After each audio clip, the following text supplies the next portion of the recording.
an artificial insemination clinic, an unforgivable mistake, and a man who just learns that his own child is growing inside the womb of a complete stranger, the wife of his enemy, whom he never knew he had.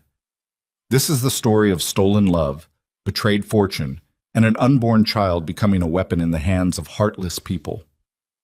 If you're watching this video, hit like now and comment your city name below.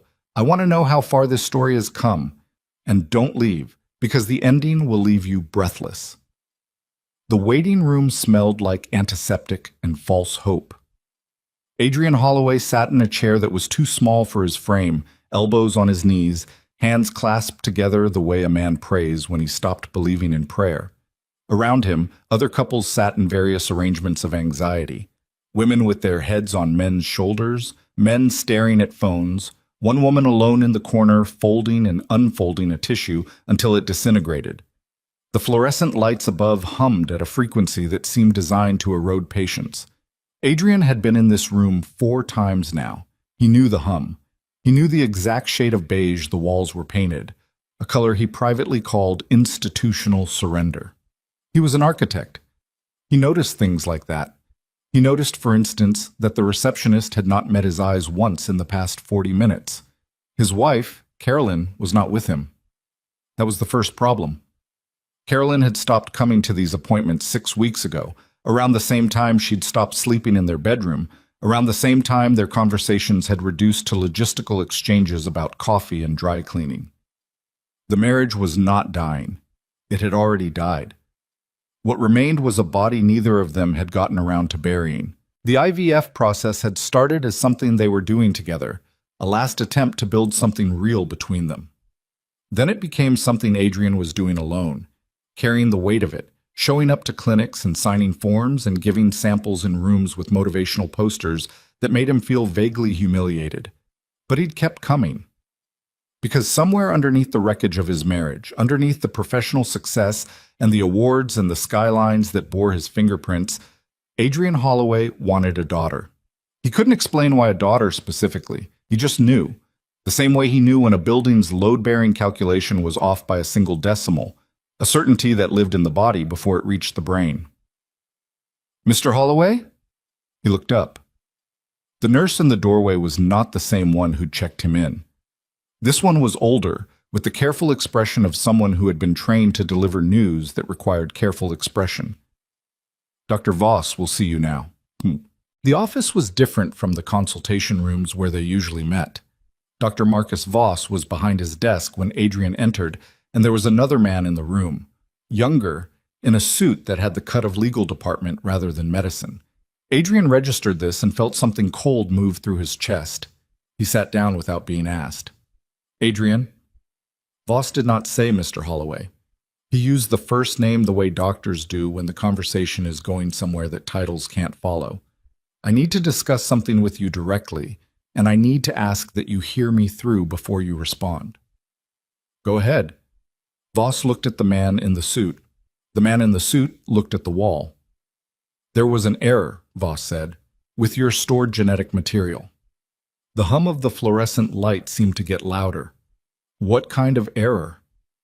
"During our last processing cycle, a labeling failure occurred in the cryogenic storage unit.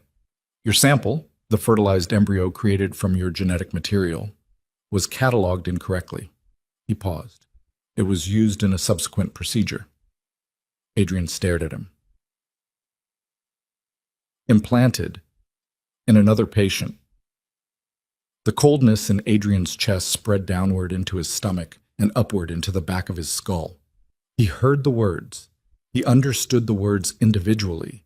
The architecture of the sentence was clear, but the structure of what it meant, the weight it was asking him to carry, hadn't finished landing yet. "Who?" Adrian said. "We're not able to disclose who." Voss looked at the man in the suit again. The man in the suit cleared his throat. "Mr. Holloway, the clinic's position is that this situation requires careful navigation of patient confidentiality on both sides. There are protocols.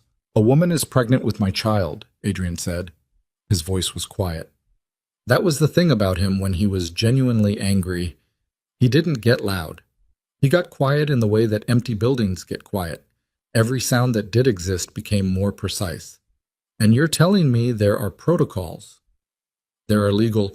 I don't care about legal. He looked at Voss. Is she aware? Does she know it's not her husband's?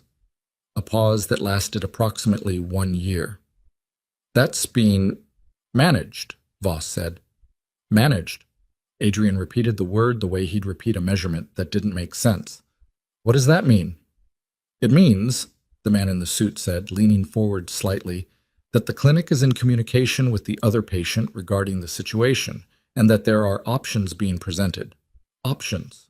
Adrian's jaw tightened. You mean you're pressuring her to terminate? Neither man spoke, which was its own kind of answer. Adrian stood up, the chair scraped back against the tile floor.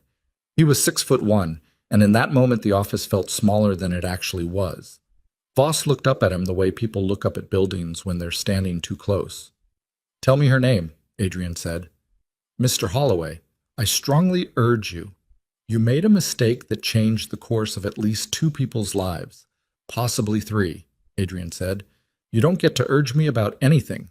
Tell me her name or I walk out of here and call the first medical malpractice attorney in my contacts, which is a list that is longer than you want it to be, and I make every detail of this public before you've had time to draft a statement. Voss looked at the man in the suit. The man in the suit said nothing for a moment. Then he opened the folder on his lap, removed a single sheet of paper, and slid it across the desk. Adrian looked down at it. Elena Mercer, age 31, 9 weeks pregnant. Hartwell Fertility Clinic, outpatient file. Below the name, in a different font that suggested it had been added later, a handwritten note. Scheduled for follow-up counseling. Options. Husband aware. Adrian took the paper. The man in the suit didn't stop him. Maybe he knew there was no point. He sat in his car for 11 minutes without starting the engine. The parking garage around him was concrete and shadow, the kind of space Adrian usually found himself analyzing out of habit.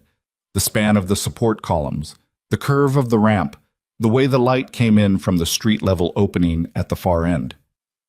He couldn't do that now. His brain had stopped doing the thing it always did. It had stopped building. He had a daughter growing somewhere in the body of a woman he'd never met. A woman whose husband already knew. A woman who was being steered with quiet institutional pressure toward an appointment that would end everything before it began. He thought about Carolyn. He should call Carolyn. They were still legally married. She technically had standing in this. The embryo had been created from both their genetic materials, in the early months when the IVF had still been a joint project. But Carolyn had withdrawn from that project. Carolyn had withdrawn from everything. He tried to imagine calling her and heard clearly the silence on the other end of the line. He didn't call Carolyn. Instead, he opened the file on Elena Mercer. Married to Gavin Ashcroft. That name meant something, a half-recognition that Adrian couldn't quite locate. The address was an apartment in the Kessler building on Remington Avenue, upper floor unit, a building Adrian knew by its bones because he'd submitted a competing design for it 8 years ago and lost to a firm that had since dissolved. He drove past it sometimes, not out of bitterness, just because architects remember their losses differently than other people. Not as wounds, but as lessons in material and form. He had 9 weeks, minus whatever time the clinic had already spent steering Elena toward a decision she might not have made on her own. He needed to find her before they did.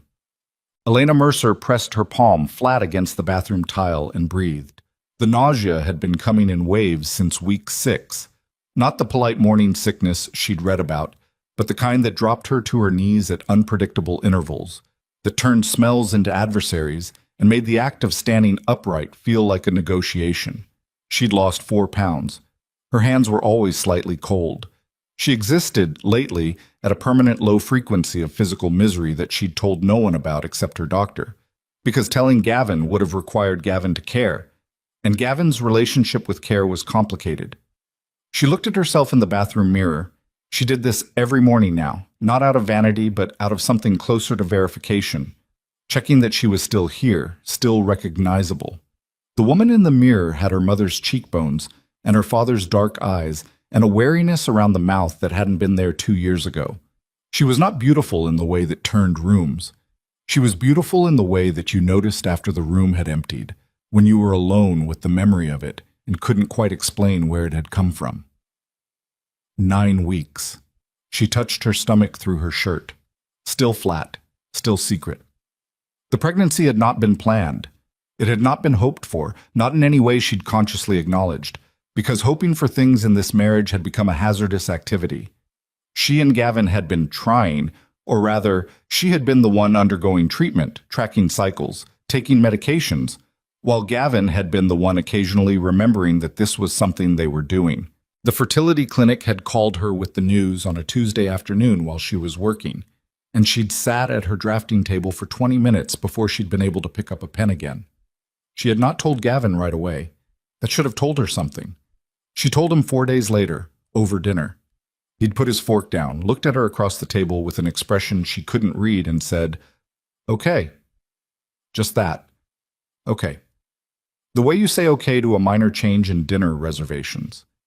Then, 2 days after that, the clinic had called again. A different voice this time.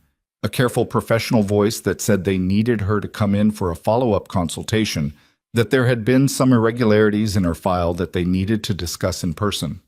The voice had used words like options and complexity of the situation, and what's best for everyone involved. She'd gone in. She'd sat in a room very much like the one Adrian had sat in. Dr. Voss had been careful and thorough and never quite said the thing he was actually saying, which was, "We made a mistake, and it would be very convenient for the clinic and possibly for your husband if you could make it go away." He hadn't told her the specifics of the mistake. He'd spoken about procedural irregularities and genetic material questions. He'd presented a timeline for a termination procedure as though it were a routine scheduling matter. She'd gone home and not slept. She was drawing in her notebook, the one she kept hidden under the drafting table, when her phone rang with a number she didn't recognize. She almost didn't answer. She let it ring 3 times, 4, the way she always did with unknown numbers, the habit of someone who'd learned that unexpected calls often carried the weight of bad things. On the 5th ring, something made her pick up. "Elena Mercer?" The voice was male, direct, not the practiced, careful voice of the clinic. "Who is this?" "My name is Adrian Holloway." A pause. "I know that name means nothing to you right now. I need you to hear what I have to say before you hang up. I'm asking for 60 seconds. She should have hung up. She knew that even as she didn't hang up. "Go ahead." "The clinic called you in for a follow-up. They told you there were irregularities and presented you with termination as an option. What they didn't tell you is the reason why, what those irregularities actually are." Another pause. Not hesitation, calculation. "They're pushing you toward a decision without giving you the information you need to make it. That's not a medical recommendation. That's a cover-up." Her grip on the phone tightened. "How do you know about my appointment?" "Because I was in that office 2 hours before you were," Adrian said, "and they told me things they haven't told you." Outside the apartment window, the city moved in its perpetual motion.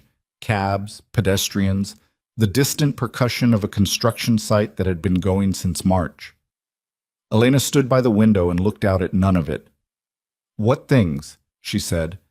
"I can't tell you over the phone. I'd like to meet with you. Somewhere you choose, somewhere public. I'm not asking for anything except the chance to make sure you have the full picture before you make any decision. That's all. You called me out of nowhere. You know things about my medical file that you shouldn't know, and you want to meet in person."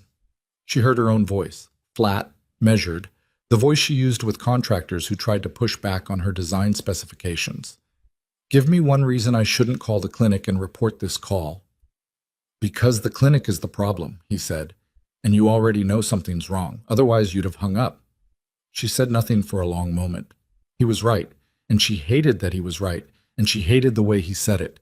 Not like a manipulation, but like a simple observation, like someone reading a structural diagram and pointing to the fault line.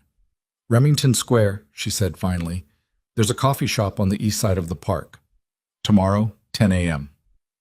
I'll be there." She hung up. She stood by the window for another minute. Then she picked up her hidden notebook and looked at the drawing she'd been working on.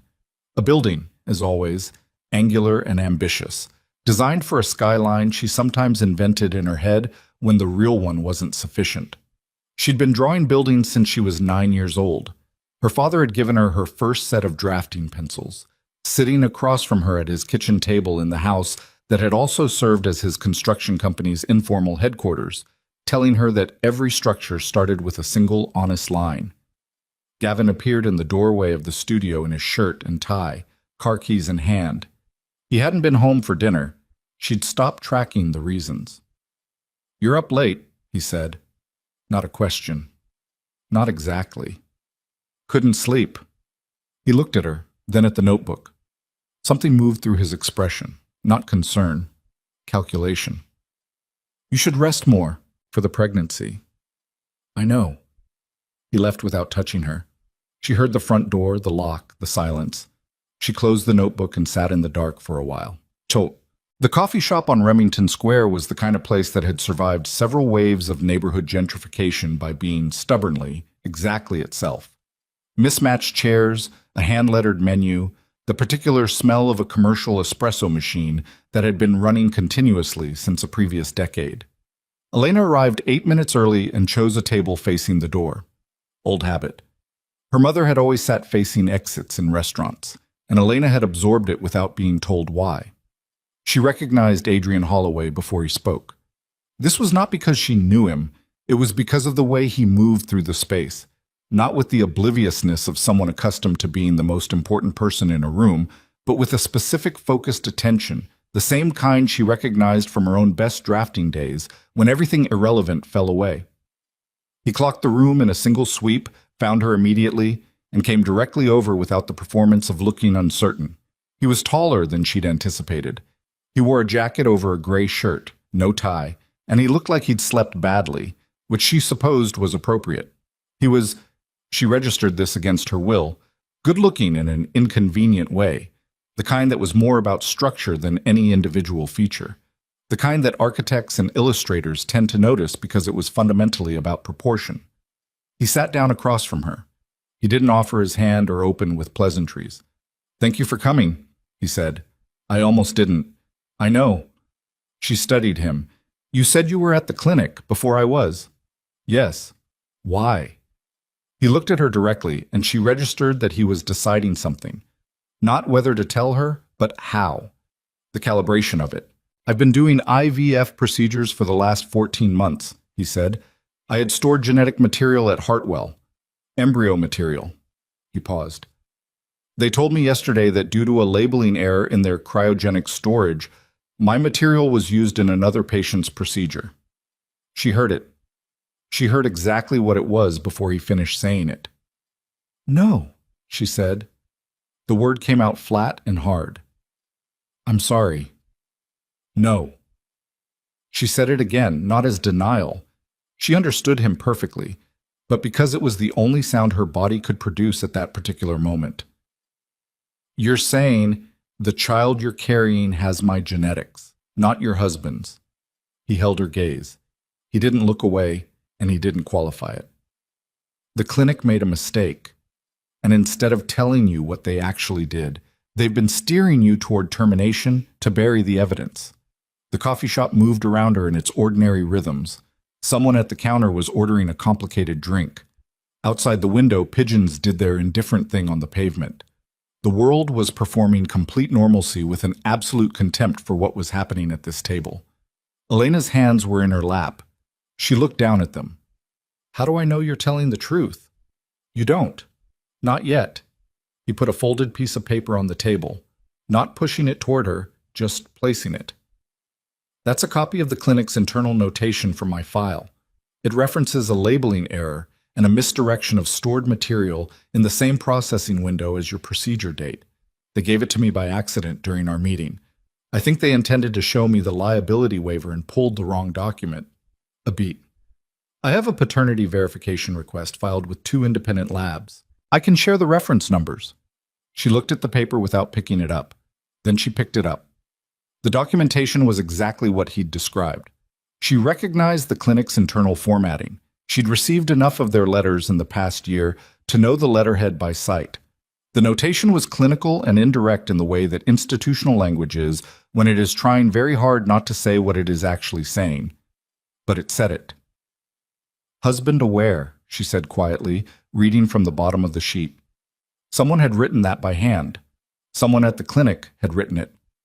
"Yes," Adrian said. She thought about Gavin's face across the dinner table. Okay. She thought about the way he'd looked at her notebook last night. She thought about 14 months of fertility treatment. Hers. The appointments she attended alone. The medications she tracked alone. The measurements and cycles and carefully scheduled intimacies that had never felt intimate at all. She thought about something she'd been not thinking for several weeks. "He knew before I did," she said. Not a question. Adrian said nothing, which was the most honest answer he could have given. She set the paper back down on the table. Her hands were steadier than she'd expected them to be. She'd learned over the past 2 years that her hands were often steadier than the rest of her. "What do you want?" she asked. "From me? What is it you actually want?" He seemed almost surprised that she'd asked it directly. Then something in his expression settled, like load weight finding its distribution. "I want to make sure no one pressures you out of a decision that should be yours," he said. "I want to know that that the pregnancy isn't ended because a clinic is protecting itself." He stopped. "Beyond that, I don't have a script for this. I've been trying to plan this conversation since yesterday afternoon, and I couldn't do it because I don't know what's fair to ask. So I'm asking what you need, instead of telling you what I need." She looked at him for a long time. "That's a careful answer," she said. "It's the honest one." She looked out the window. The park across the street had its morning population, dog walkers, a man doing Tai Chi with the effortful concentration of someone new to it, a woman with a stroller moving in measured loops.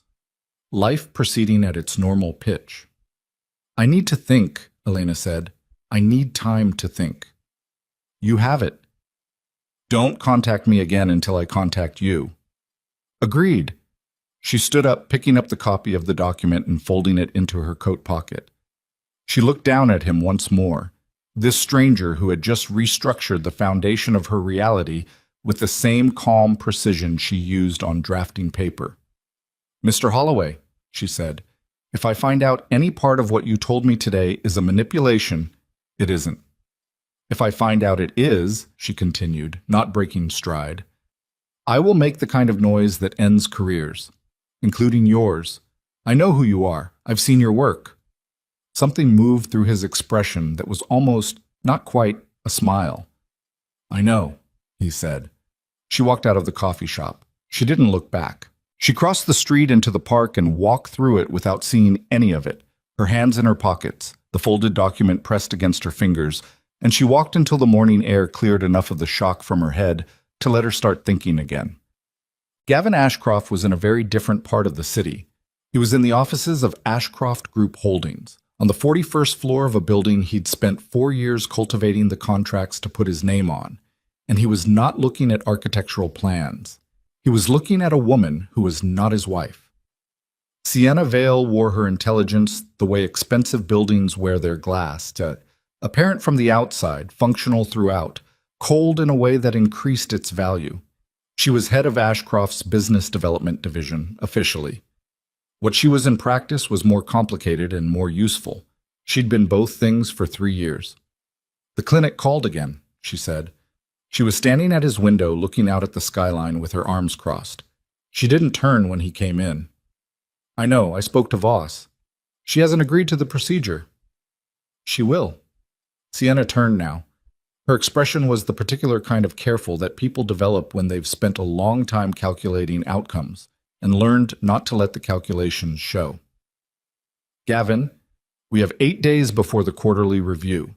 The investors have been patient with the Mercer acquisition, but they're not going to be patient through a complicated pregnancy timeline, a paternity dispute. There won't be a dispute." He moved to his desk, picked up his coffee, put it back down. "Elena does what she's told when she's afraid enough." Sienna looked at him. "She hasn't done what she's told in 6 months. Because I haven't been specific enough." He straightened his tie with one practiced motion. "I'll be more specific." He said it the way he said most things, with the smoothness of someone who had practiced their voice on enough boardroom audiences that cruelty and professionalism had become acoustically indistinguishable. Sienna turned back to the window. The Mercer assets are the foundation of the entire regional development proposal. If Elena contests the divorce before the land transfer goes through, she won't.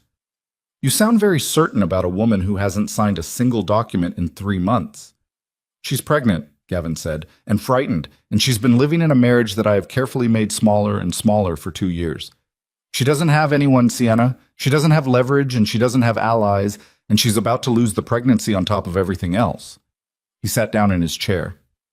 She'll sign. Sienna said nothing. She had opinions about the methodology, but opinions were not her function here, and she'd learned the precise cost of forgetting that.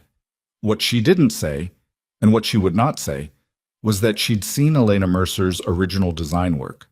She'd been the one to help Gavin access Elena's portfolio files in the months before their marriage, back when the plan was still being assembled. She'd seen what the woman could do with a pencil and a blank page. She'd thought, and then immediately stopped thinking, that it was the kind of work that made everything around it seem slightly less. That was not a relevant thought. She did not revisit it. 8 days, she said. That's all we have. That's enough, Gavin said. Elena sat at her drafting table that night and drew nothing. She had the document in front of her. She'd read it 6 times. She'd looked up Adrian Holloway 3 times on her phone and then put her phone down 3 times. His work was everywhere. His buildings across 4 cities, profiles in architecture journals, 2 major awards before 40. She knew his name the way she knew most names in the industry she'd spent her career adjacent to, clearly, without proximity. She was 9 weeks pregnant with a stranger's child, in a marriage she'd been trying to save, in a city that had watched her become smaller without commenting on it. She put her hand on her stomach. The child inside her was 9 weeks old. It had fingers now. She'd looked that up weeks ago, in the private hours after Gavin had stopped asking. It had something that would become a face. It was the size of a grape. The internet had informed her helpfully, as though scale were the relevant information. She thought about what the clinic had done, the deliberateness of steering her toward termination without disclosing the actual circumstances, without letting her decide with full information, the way Gavin had said okay across the dinner table, and then said nothing else. The way the clinic had noted, in someone's handwriting, husband aware, before she was. She opened her notebook to a blank page. She picked up a pencil and she drew a single horizontal line across the center of the page, the way her father had taught her, the way you begin any structure that has to bear weight. One honest line. Everything else starts from there. Then she picked up her phone. She did not call the clinic. She did not call Gavin. She called a number she'd memorized during a late-night hour of insomnia 6 years ago, when she was 25 and newly married and already half aware that she'd made an error she didn't know how to name. A number she'd never used. It rang twice. Elena? Her father's voice, roughened by age and the particular weariness of a man who ran a construction company on honest principles in a city that often penalized honesty. It's late, sweetheart. I know, she said. Dad, I need to tell you something. I need you to sit down first. A pause. She heard him settle. She heard the creak of the chair at his kitchen table, the one that had always needed fixing and never got fixed, the one where he'd given her her first drafting pencils. Okay, he said. Just that. But when her father said okay, it meant something entirely different than what it had meant across a dinner table 2 weeks ago. It meant, I'm here, I'm listening. Whatever it is, we figure it out together. She started talking. 3 floors below the Ashcroft Group offices, in a parking garage that smelled of exhaust and river damp, a man Elena had never seen was making a phone call of his own. He was not a large man. He wore a jacket that had too many pockets, and he stood near a support column the way people stand near cover when they're being careful. She's still at the apartment, he said. Didn't go out after noon. 1 call around 9 p.m., duration 4 minutes. Running the number now. He listened, nodded. And the Holloway contact? You want me to... He stopped. Listened again. Understood. Just the surveillance for now. Another pause. Mr. Ashcroft, what if she decides to keep it? Whatever the answer was, it made the man in the jacket very still for a moment. Yes, sir, he said. Understood. He hung up. He looked at the concrete wall for a moment, then at his phone, then at the exit to the street. He had been doing this work for 9 years. He had learned not to have opinions about what he was asked to do. He was better at it on some nights than others. He walked toward the exit, into the city's indifferent dark. In her apartment, Elena Mercer was still on the phone with her father, her drawing hand wrapped around the pencil she hadn't used, her free hand pressed flat against the first honest line she'd drawn in weeks. In a hotel room across the river, Adrian Holloway was looking at his phone's screen, at the name Elena Mercer, and the single text he'd drafted and deleted twice, trying to trust that he'd done the only thing he could do and that it would be enough, knowing it might not be. Somewhere in the clinic's records, in a digital file accessible to those who knew where to look, there was a notation that had not been disclosed to Elena, not about the genetic mismatch, not about the procedural error, about the medication. The follow-up appointment she'd been scheduled for in 4 days was not for counseling, and neither Elena nor Adrian knew it yet. The phone call with her father lasted 43 minutes. Elena knew because she looked at the screen when it ended, the way you check a clock after surgery, not because the time matters, but because you need something concrete to hold on to while the rest of you catches up. 43 minutes.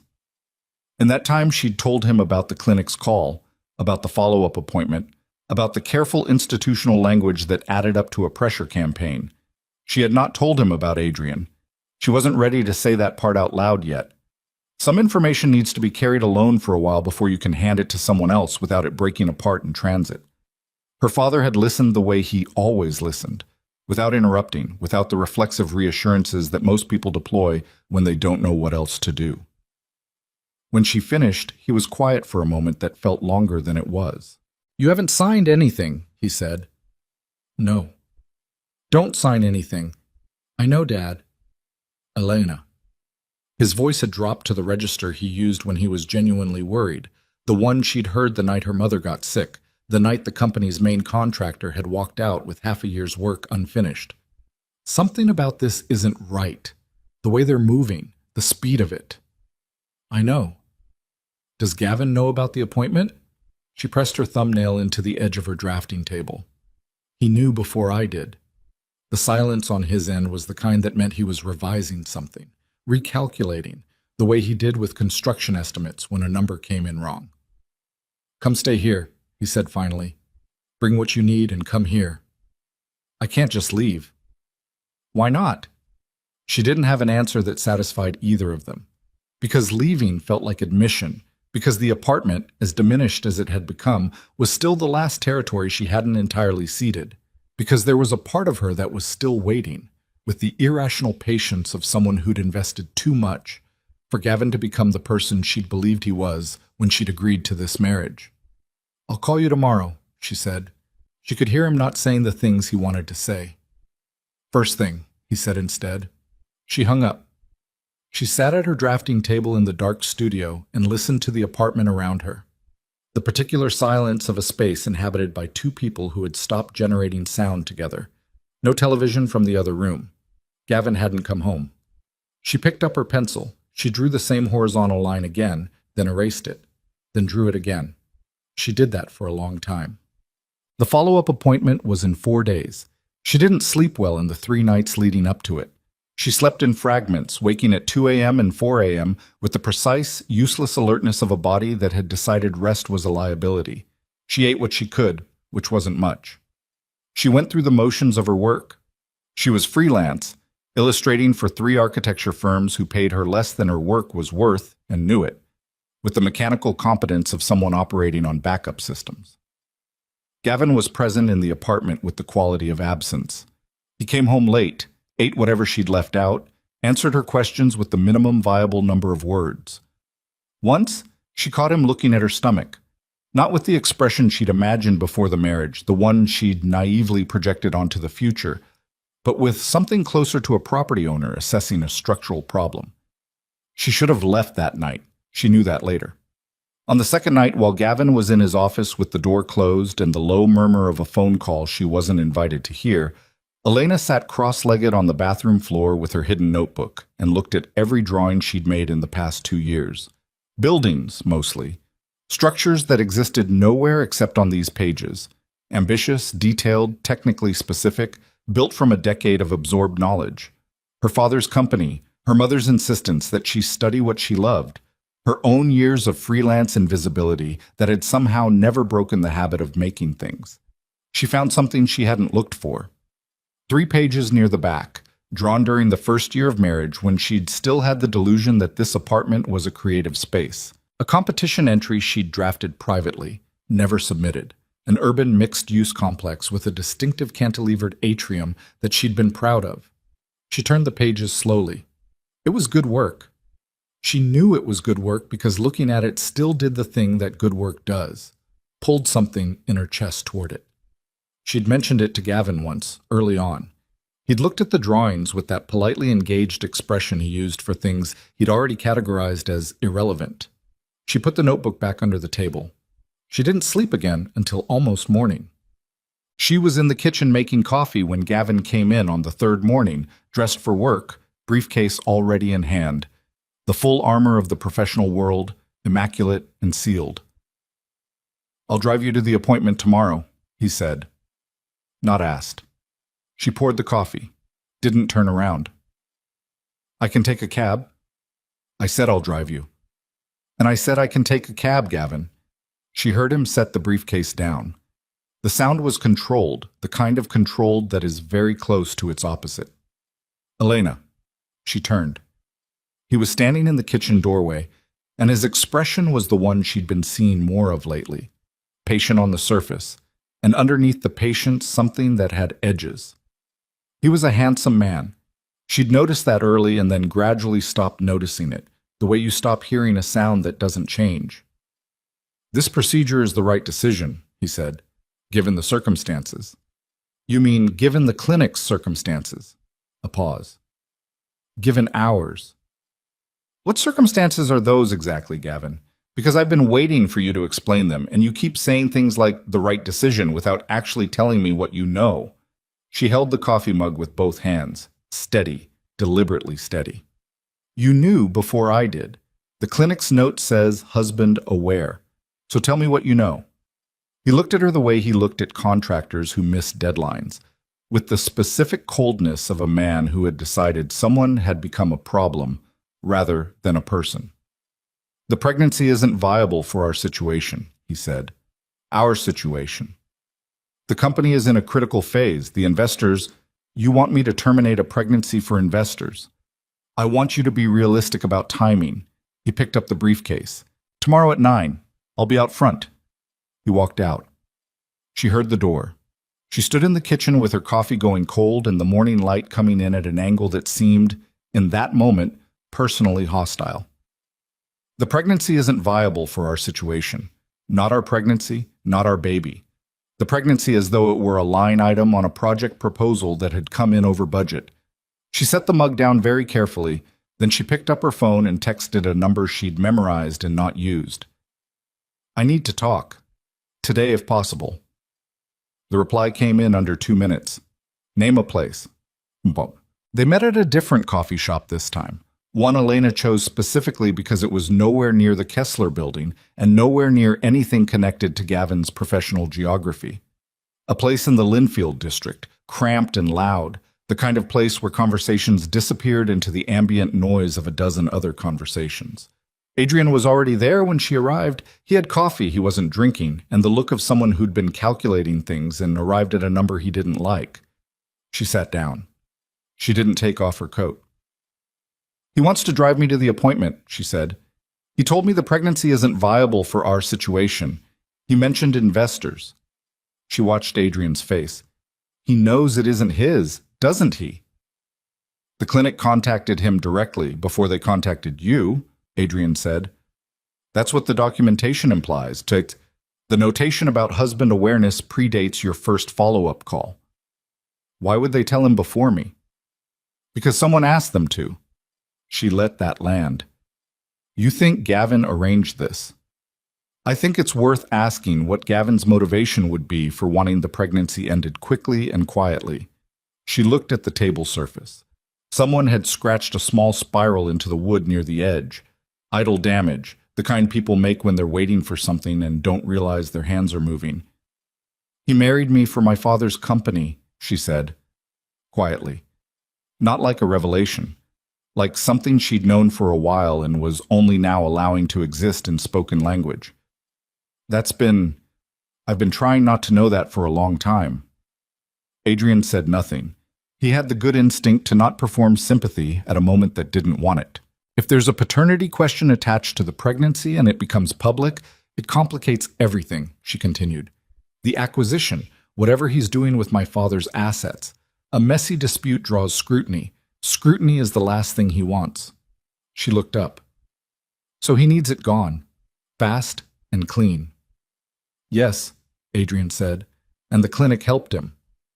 Someone at the clinic helped him. I don't know how far up it goes. She sat with that for a moment. Outside the window, a delivery driver nearly collided with a cyclist, and both of them shouted at each other with the compressed fury of people who were late for something. The city conducting its normal business of minor disasters. The appointment is tomorrow, she said. 9 a.m. I know. If I go... She stopped. Started again. If I go, and they've already decided what happens in that room, you don't have to go, Adrian said. They'll pressure me again. Let them pressure you. You don't have to comply. Gavin will... She stopped.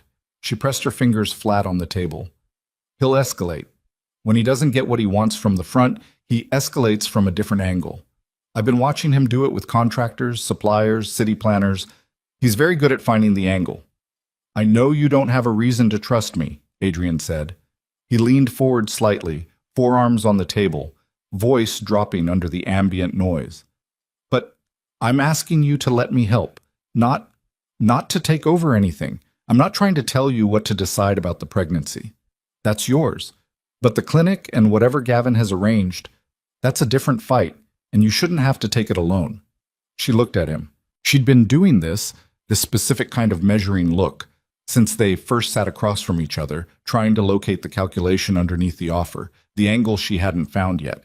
She was good at reading structural integrity. She'd spent years looking at load-bearing elements and identifying the weak points before they failed.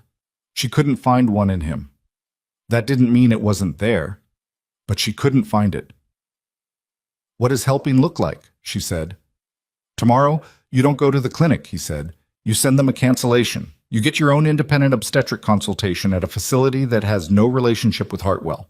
And I file the formal malpractice notification, which I was planning to do anyway, which puts them on notice that the error is documented and contested, meaning any procedure they perform from this point forward happens under legal scrutiny.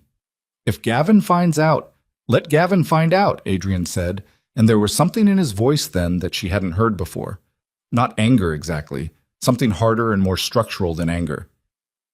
He's been operating on the assumption that you have no information and no allies. Let him find out he's wrong on both counts.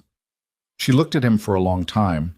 Then she said, My father thinks I should leave the apartment. Your father is right. I'm not ready to do that yet. He didn't push it. He nodded once. Okay, but I'll cancel the appointment. She paused. And I want copies of everything you have, the documentation, the filing reference numbers, all of it. I want my own copies in my own possession. I'll send them today. She stood. He stood. For a moment, they were both standing in this small, loud place, and the reality of the situation, its strangeness, its weight, the impossible specificity of how two strangers had ended up across a table from each other with this shared impossible thing between them, sat in the air without being named. Mr. Holloway, she said. Adrian. She paused. Adrian? She tried out the word like a measurement. Why are you doing this? Genuinely. The filing, I understand. That protects your legal position. But the rest of it? He looked at her steadily. Because I've been trying to have a child for 3 years, he said. And because whatever mistakes brought us to this point, the child exists. She's real. He stopped. And no one should be pressured out of a decision this significant by people with a conflict of interest. She heard the she and filed it without commenting on it. "I'll cancel the appointment," she said again, and walked out. She did not go back to the apartment immediately. She walked for 40 minutes through the Linfield streets, hands in her pockets, letting the cold work on her face until it cleared some of the static out of her head. She thought about the spiral scratched into the coffee shop table. She thought about Gavin's voice saying the pregnancy isn't viable. She thought about her father's kitchen, the chair that always needed fixing, the drafting pencils laid out on a Sunday afternoon when she was 9 years old. She thought about the fact that she had spent 2 years in a marriage that had been, from the beginning, a transaction, and that she had known this somewhere below the level of conscious thought and had stayed anyway, because leaving required a kind of clarity she hadn't been able to hold on to. She called the clinic from the street. "This is Elena Mercer. I'm canceling my appointment tomorrow." She didn't give a reason. They asked for one. "I'll reschedule when I'm ready," she said, and hung up. Then she called her father back. "I'll come this weekend," she said when he picked up. "Not to stay permanently, but I'll come." "Good," he said. "Just that. No triumph, no I told you so. Just good." She loved him enormously for it. Gavin Ashcroft found out about the cancellation at 11:47 a.m. He had a contact at the clinic, not a formal arrangement, more the kind of informal understanding that exists between people who have exchanged enough favors to constitute a debt. The contact sent a text. 3 words. She canceled, rescheduled. Gavin read it at his desk, set his phone down, and looked out at the skyline for approximately 30 seconds. Then he picked up a different phone, not his primary, a secondary device he kept in his desk drawer, and made a call. "She didn't go," he said when it connected. "I know." Sienna's voice from the other end was already calibrated. "The clinic flagged it. Someone's gotten to her." He kept his voice even. He was good at keeping his voice even. "She's been talking to someone." "The Holloway filing came in this morning," Sienna said. "Malpractice notice. He's documenting the labeling error formally. If it goes to discovery..." "It won't go to discovery." He stood up, walked to the window. The city below him moved in its perpetual swarm, 30,000 small decisions happening simultaneously at street level, and from up here it looked like order, like a plan. "Pull what we have on Holloway." "We don't have much. He's clean. Publicly, anyway." "Nobody is clean." He watched a cab navigate around a delivery truck with the specific aggression of Manhattan traffic. "Find the crack. There's always a crack." "Gavin." A pause on Sienna's end that he recognized. The pause she used when she had an opinion that was going to cost her something to express. The faster we push, the more she digs in. She has her father's stubbornness. Her father is not a factor. He's always been a factor. "You married her specifically because..." "Don't tell me what I did, Sienna." His voice dropped, which was the only warning he ever gave. "Handle the filing. Slow it down however you can, and find out who else she's been talking to." He hung up. He stood at the window a moment longer. Then he went back to his desk and drafted a message to his attorney. Civil, precise, containing within its professional language the exact contours of what he intended. He wrote it the way he designed buildings. Every line serving a function, nothing wasted, the structure assembled to bear a specific load. The load, in this case, was his wife. Elena came home at 2 in the afternoon to find the apartment changed. Not obviously. Nothing moved, nothing missing. But the studio door was open. She always left it closed, and when she walked in, the drafting table had been shifted 6 inches to the right. Small enough that someone might have bumped it. Small enough to be an accident. She looked at the table. She looked at the space beneath it where the notebook lived. She crossed the room in 4 steps and crouched down. The notebook was still there, pushed back toward the wall in the shadow. She pulled it out and went through it, page by page. The competitive drawings, the building studies, the private ambitions that existed nowhere else. She came to the 3 pages with the cantilevered atrium. They were still there, but the pages on either side had been photographed. She could tell by the slight disturbance at the edges, the way the paper lay differently after it's been carefully turned and turned back. Someone had been systematic. Someone had been looking for something specific. She sat on the floor of her studio with the notebook in her hands and felt the anger move through her. Not the hot reactive kind, but the cold kind that sits in the chest and spreads outward slowly, the kind that lasts. Someone had been in here. While she was out. While she was making plans to protect herself in the pregnancy, Gavin had sent someone into her space to find out what she had. She thought about what they would have found. The notebook had no documentation in it, nothing about Adrian or the clinic, just drawings, just work. She thought about why someone would photograph drawings. She thought about Gavin looking at her notebook doorway last night, the assessment quality of it. She thought about the competitive entry she'd never submitted, the cantilevered atrium, the project she'd shown him in the first year, that he'd looked at with polite disengagement. She opened her phone. She found an architecture news archive she followed and searched for Gavin's recent work. The regional development proposal, Sienna had mentioned it. It had been mentioned in industry press, Gavin's biggest current project, the one he'd been building toward for 2 years. She found the design documents, publicly filed, from 3 weeks ago. She opened the renderings. She looked at them for a long time. The atrium was different, modified. The cantilever angle adjusted, the scale expanded, the materials updated to reflect current construction trends. Enough differences that no casual observer would connect them. But Elena was not a casual observer. She was the person who had drawn the original. She sat on the floor of her studio and looked at the rendering of her own concept reflected back at her through Gavin Ashcroft's professional packaging, and the cold anger in her chest became something more architectural, something with load-bearing capacity, something that could hold weight for a long time without collapsing. She closed the app. She picked up her phone and called Adrian. He answered on the second ring. "I need you to do something," she said. Her voice was steady in the way that cold things are steady. "I need you to document the malpractice filing date with a timestamp that's legally defensible. Today, before anything else moves." A brief pause. "I can do that. What happened?" "Someone went through my studio." She looked at the notebook in her hands. "And I think the reason Gavin needs this pregnancy gone isn't just about the company acquisition." She turned to the page with the atrium drawing. "I think he's been stealing my work. And if there's a paternity dispute and I'm examined closely and my design history is part of the record..." She stopped. "He needs me discredited before anyone starts looking." The silence on Adrian's end lasted 3 full seconds. "Elena," he said, and something in his voice had shifted. Not softer, but deeper, like a load calculation that had just acquired a new variable. "How long has he had access to your work?" "Since before we were married," she said. And in the saying of it, in the act of assembling the timeline out loud, lining up the facts in sequence the way you line up structural supports, she finally understood the full architecture of what had been done to her.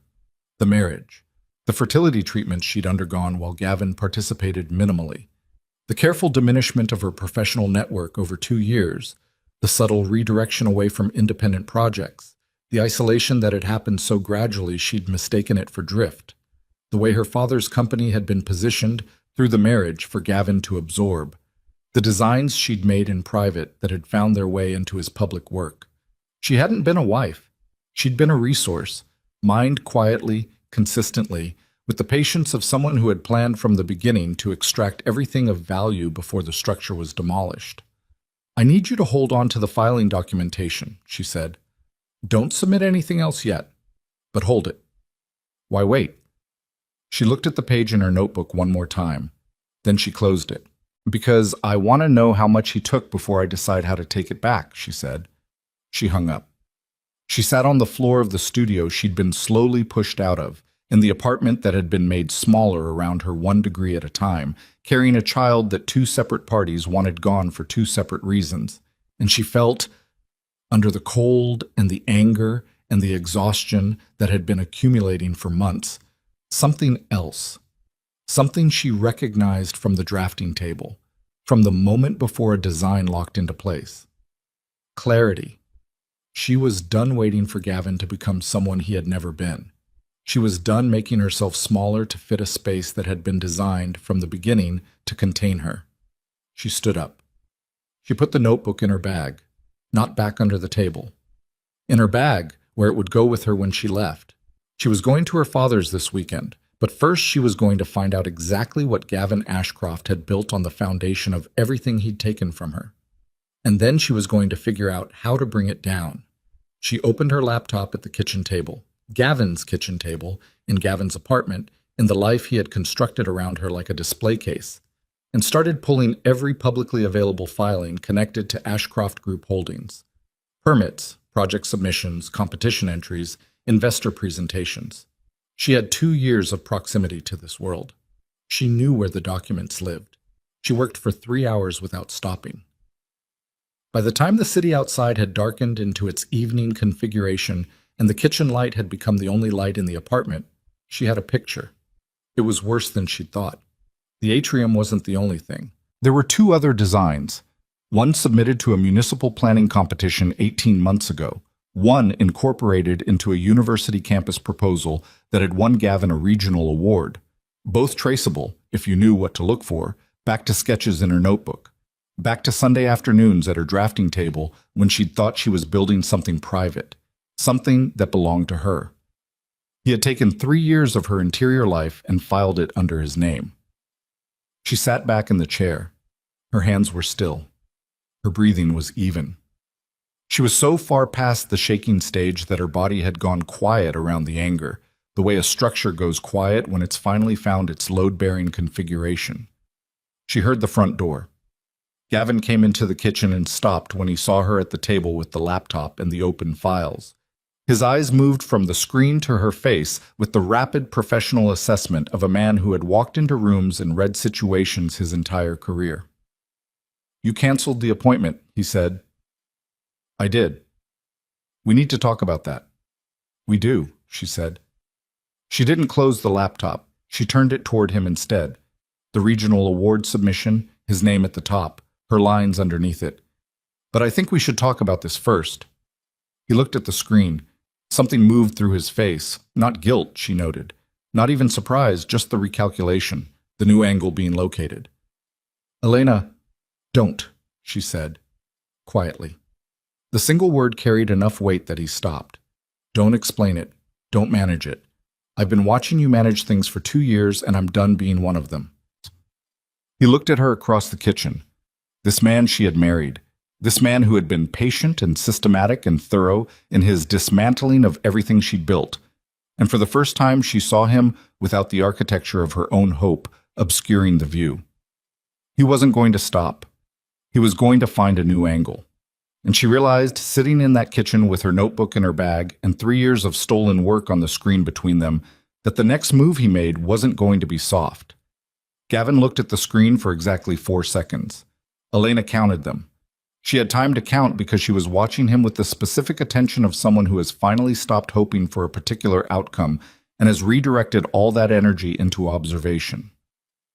4 seconds of looking at his name above her lines, at the award submission that existed in a public record under his professional identity, built from the private hours of her drafting table. Then he pulled out the chair across from her and sat down. That was the thing that told her everything, not anger, not denial. He sat down the way you sit down to renegotiate a contract, with the deliberate calm of someone who has decided that the existing terms are no longer operable and a new arrangement needs to be reached. "I used your concepts as a foundation," he said. "That's how collaborative creative environments work. You were, living in my apartment, working in my, don't call it collaborative." She heard her own voice and recognized it, flat and cold and very, very done.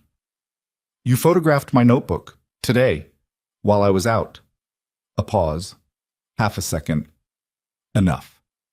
I don't know what you're—" The pages were turned. "I know how I leave things." She closed the laptop. She didn't need the screen anymore. The screen had done its work. 3 years, Gavin. The atrium. The Kellner campus submission. The municipal proposal for the Hargrove district. All 3 of them have their bones in my notebooks. She put her hand flat on the table. "I want to know how many more." He looked at her hand, then at her face. The renegotiation calculation was still running behind his eyes. She could see it. The rapid assessment of leverage, of exit routes, of what she actually had versus what she suspected. "You can't prove provenance on conceptual work," he said. especially informal sketches. No submission dates, no independent witnesses. I have dated digital scans, she said. I've been scanning my notebooks quarterly since I was 23. My father's idea. He said creative work should have a paper trail. She watched the calculation behind Gavin's eyes hit a new variable. The scans are time-stamped and stored off-site. Have been for years. The kitchen was very quiet. Elena. His voice shifted. Not softer, but different. The way a building material changes under stress, becoming something else before it fails. You're pregnant. You're under a significant amount of pressure. I think before either of us does anything, we can't walk back. We need to I want a divorce, she said. She had not planned to say it tonight. She had planned to go to her father's, to gather information, to move with the deliberate patience she'd learned from 2 years of watching Gavin outmaneuver people who moved on emotion. But sitting across from him in this kitchen, watching him perform concern with the same fluency he performed everything, she understood that planning was a luxury that this particular conversation had just revoked. Gavin was still for a moment. Then he smiled.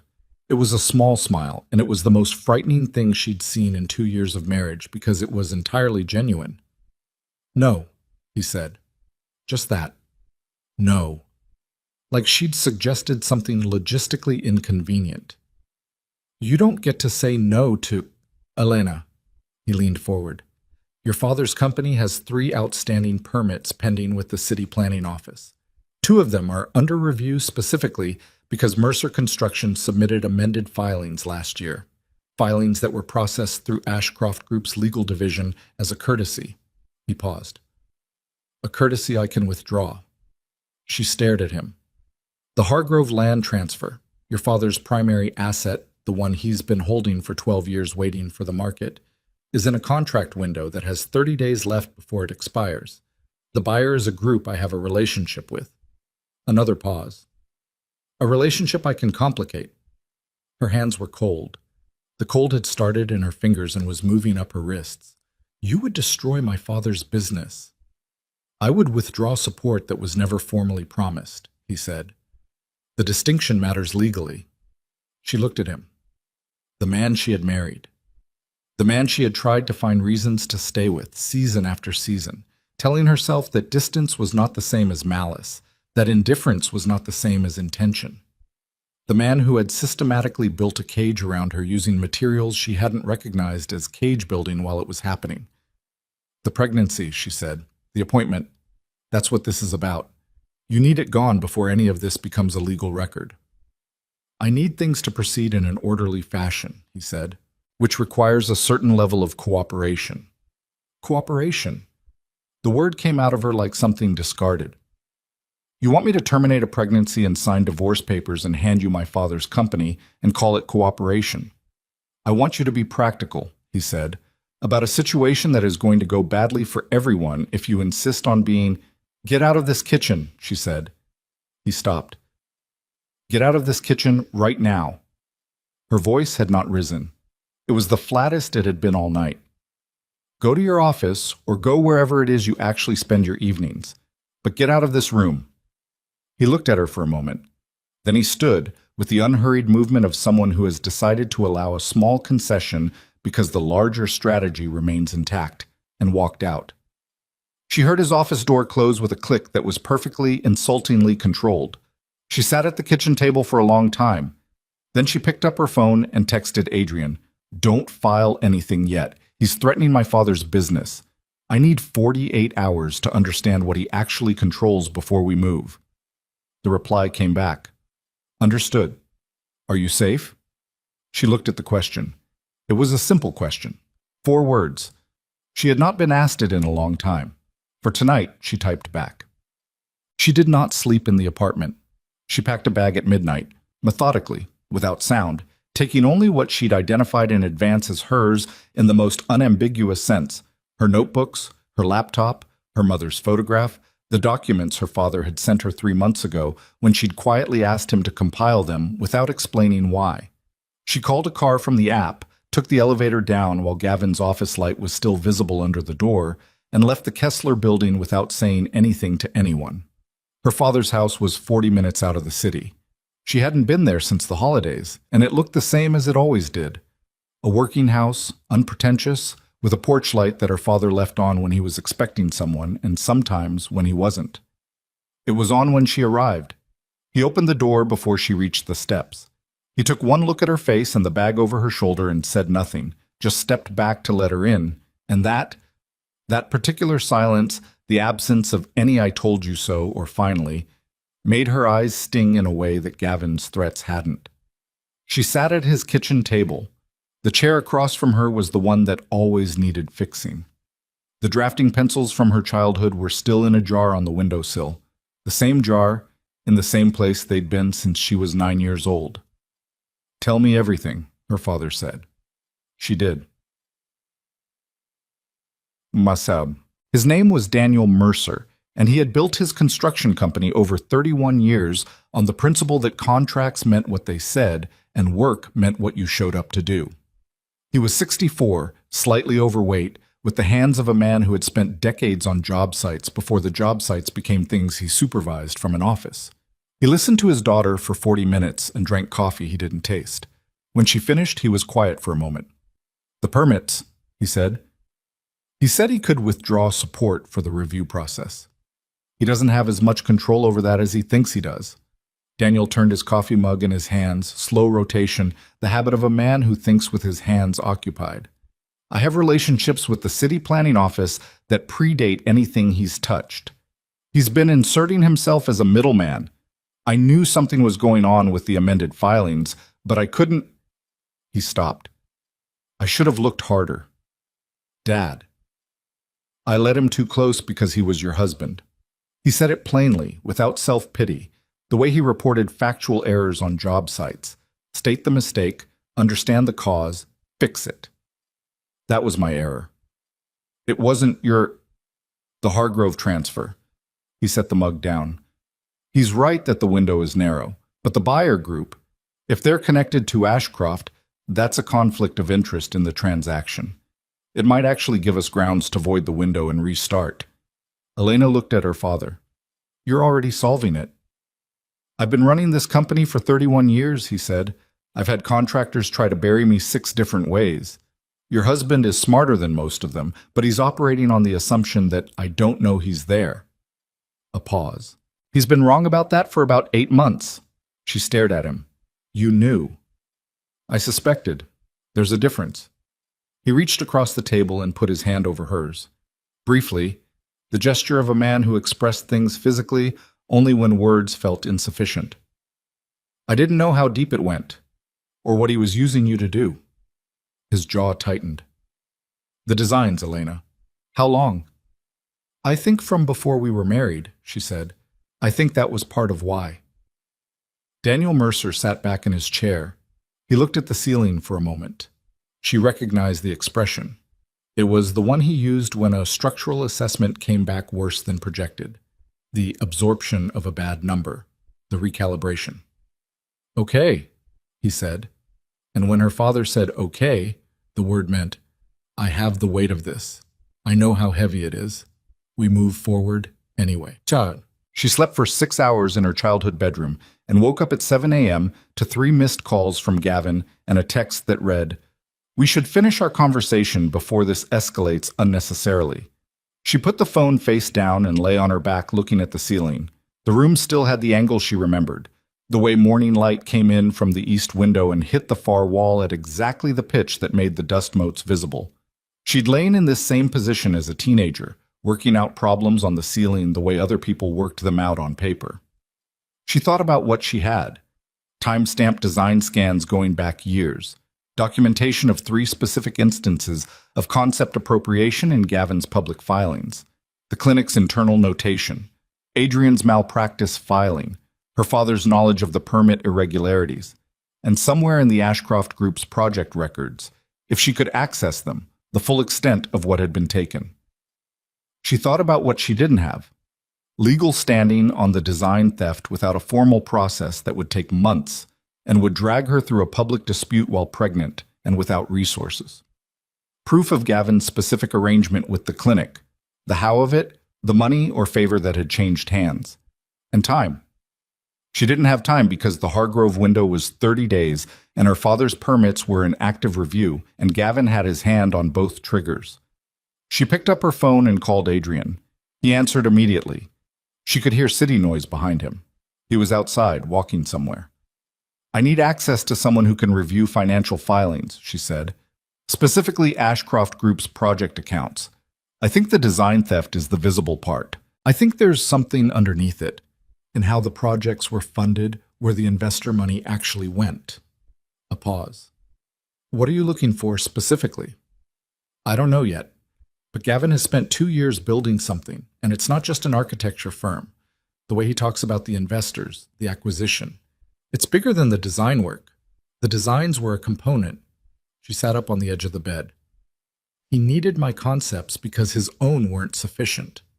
But why weren't they sufficient? He's talented enough to produce competitive work. Why steal mine?" Adrian was quiet for 3 full seconds. "Unless the projects weren't really about winning competitions," he said slowly. "Unless the competition wins were about credibility. And the credibility was about attracting investment. And the investment was going somewhere that had nothing to do with architecture."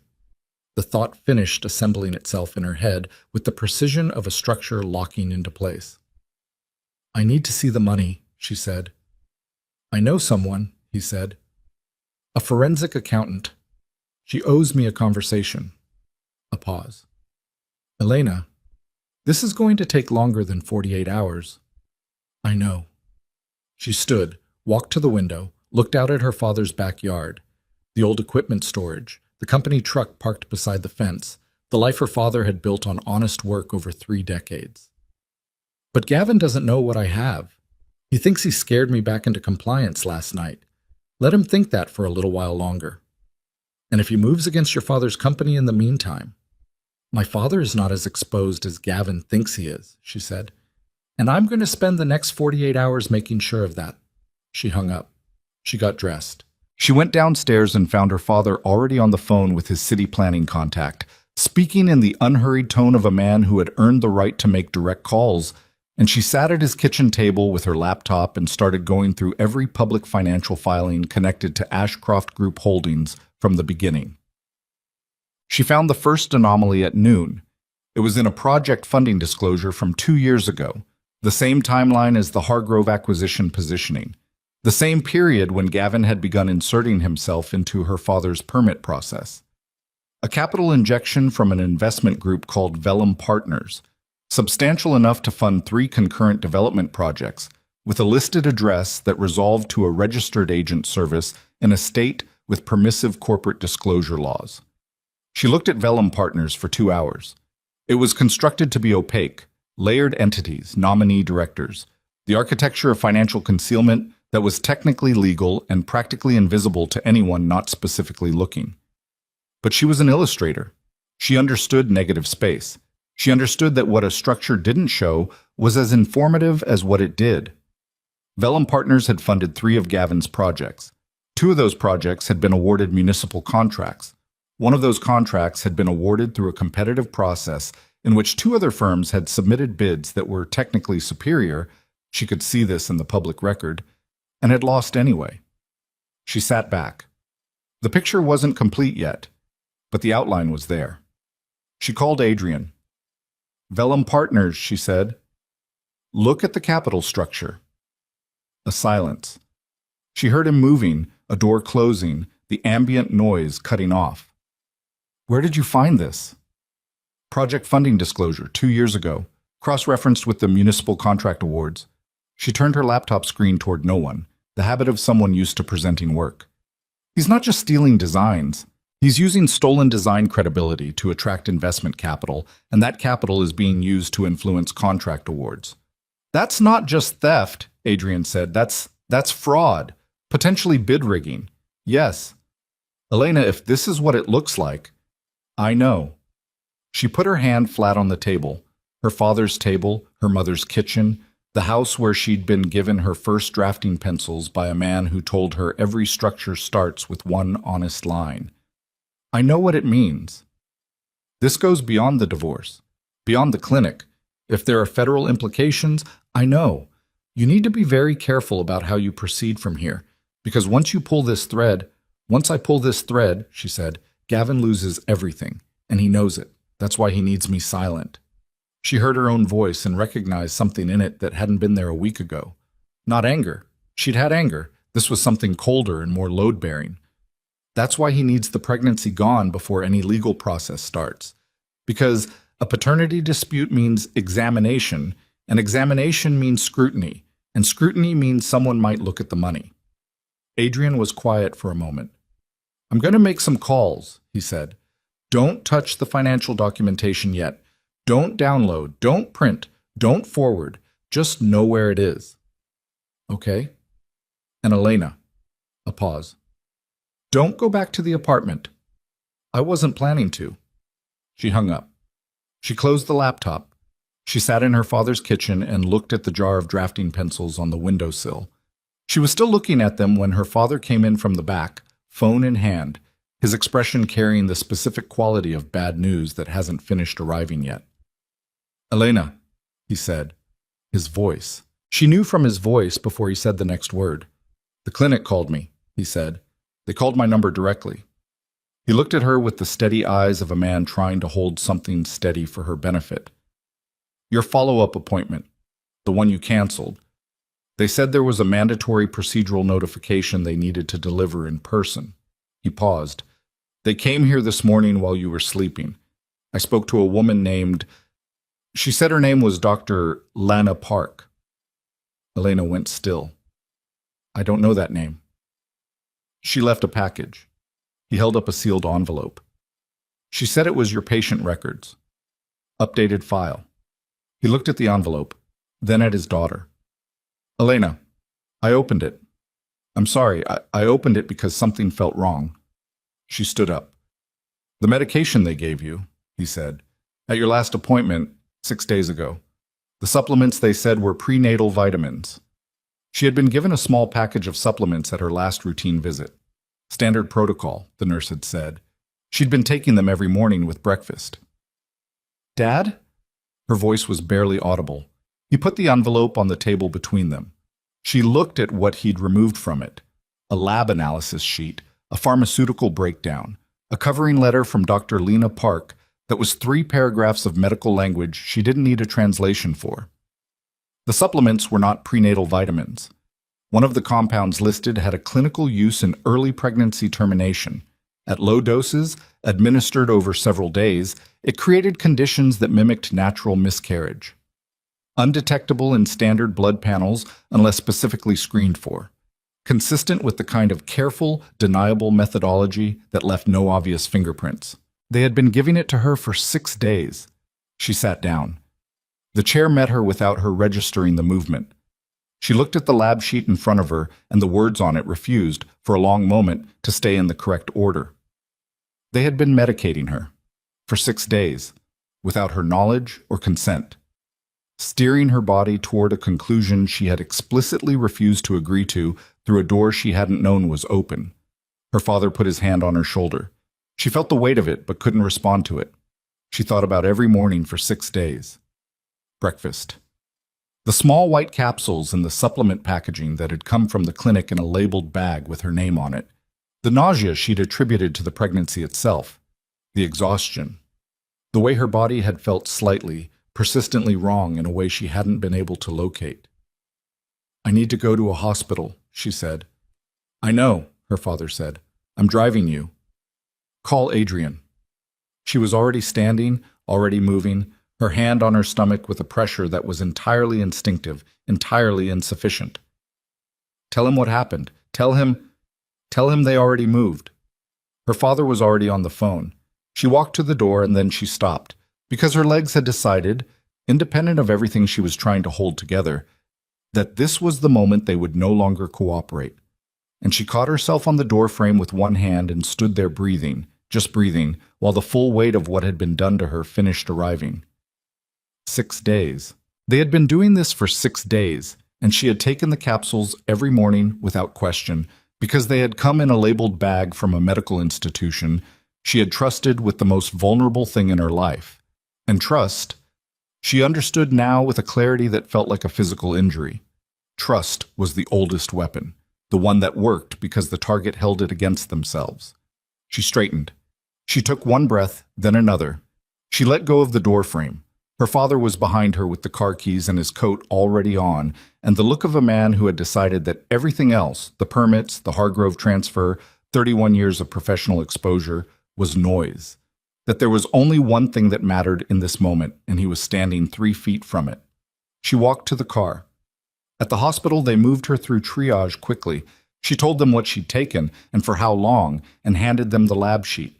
A doctor she'd never met read it with an expression that was professionally contained and personally horrified. They drew blood. They administered a counter protocol. They told her to stay calm in the way that people say stay calm when the situation is the opposite of calm, and everyone in the room knows it. She lay on the examination table and stared at the ceiling and thought about Gavin sitting across from her in the kitchen with his careful voice and his renegotiated terms. And she thought about the supplements in their labeled bag.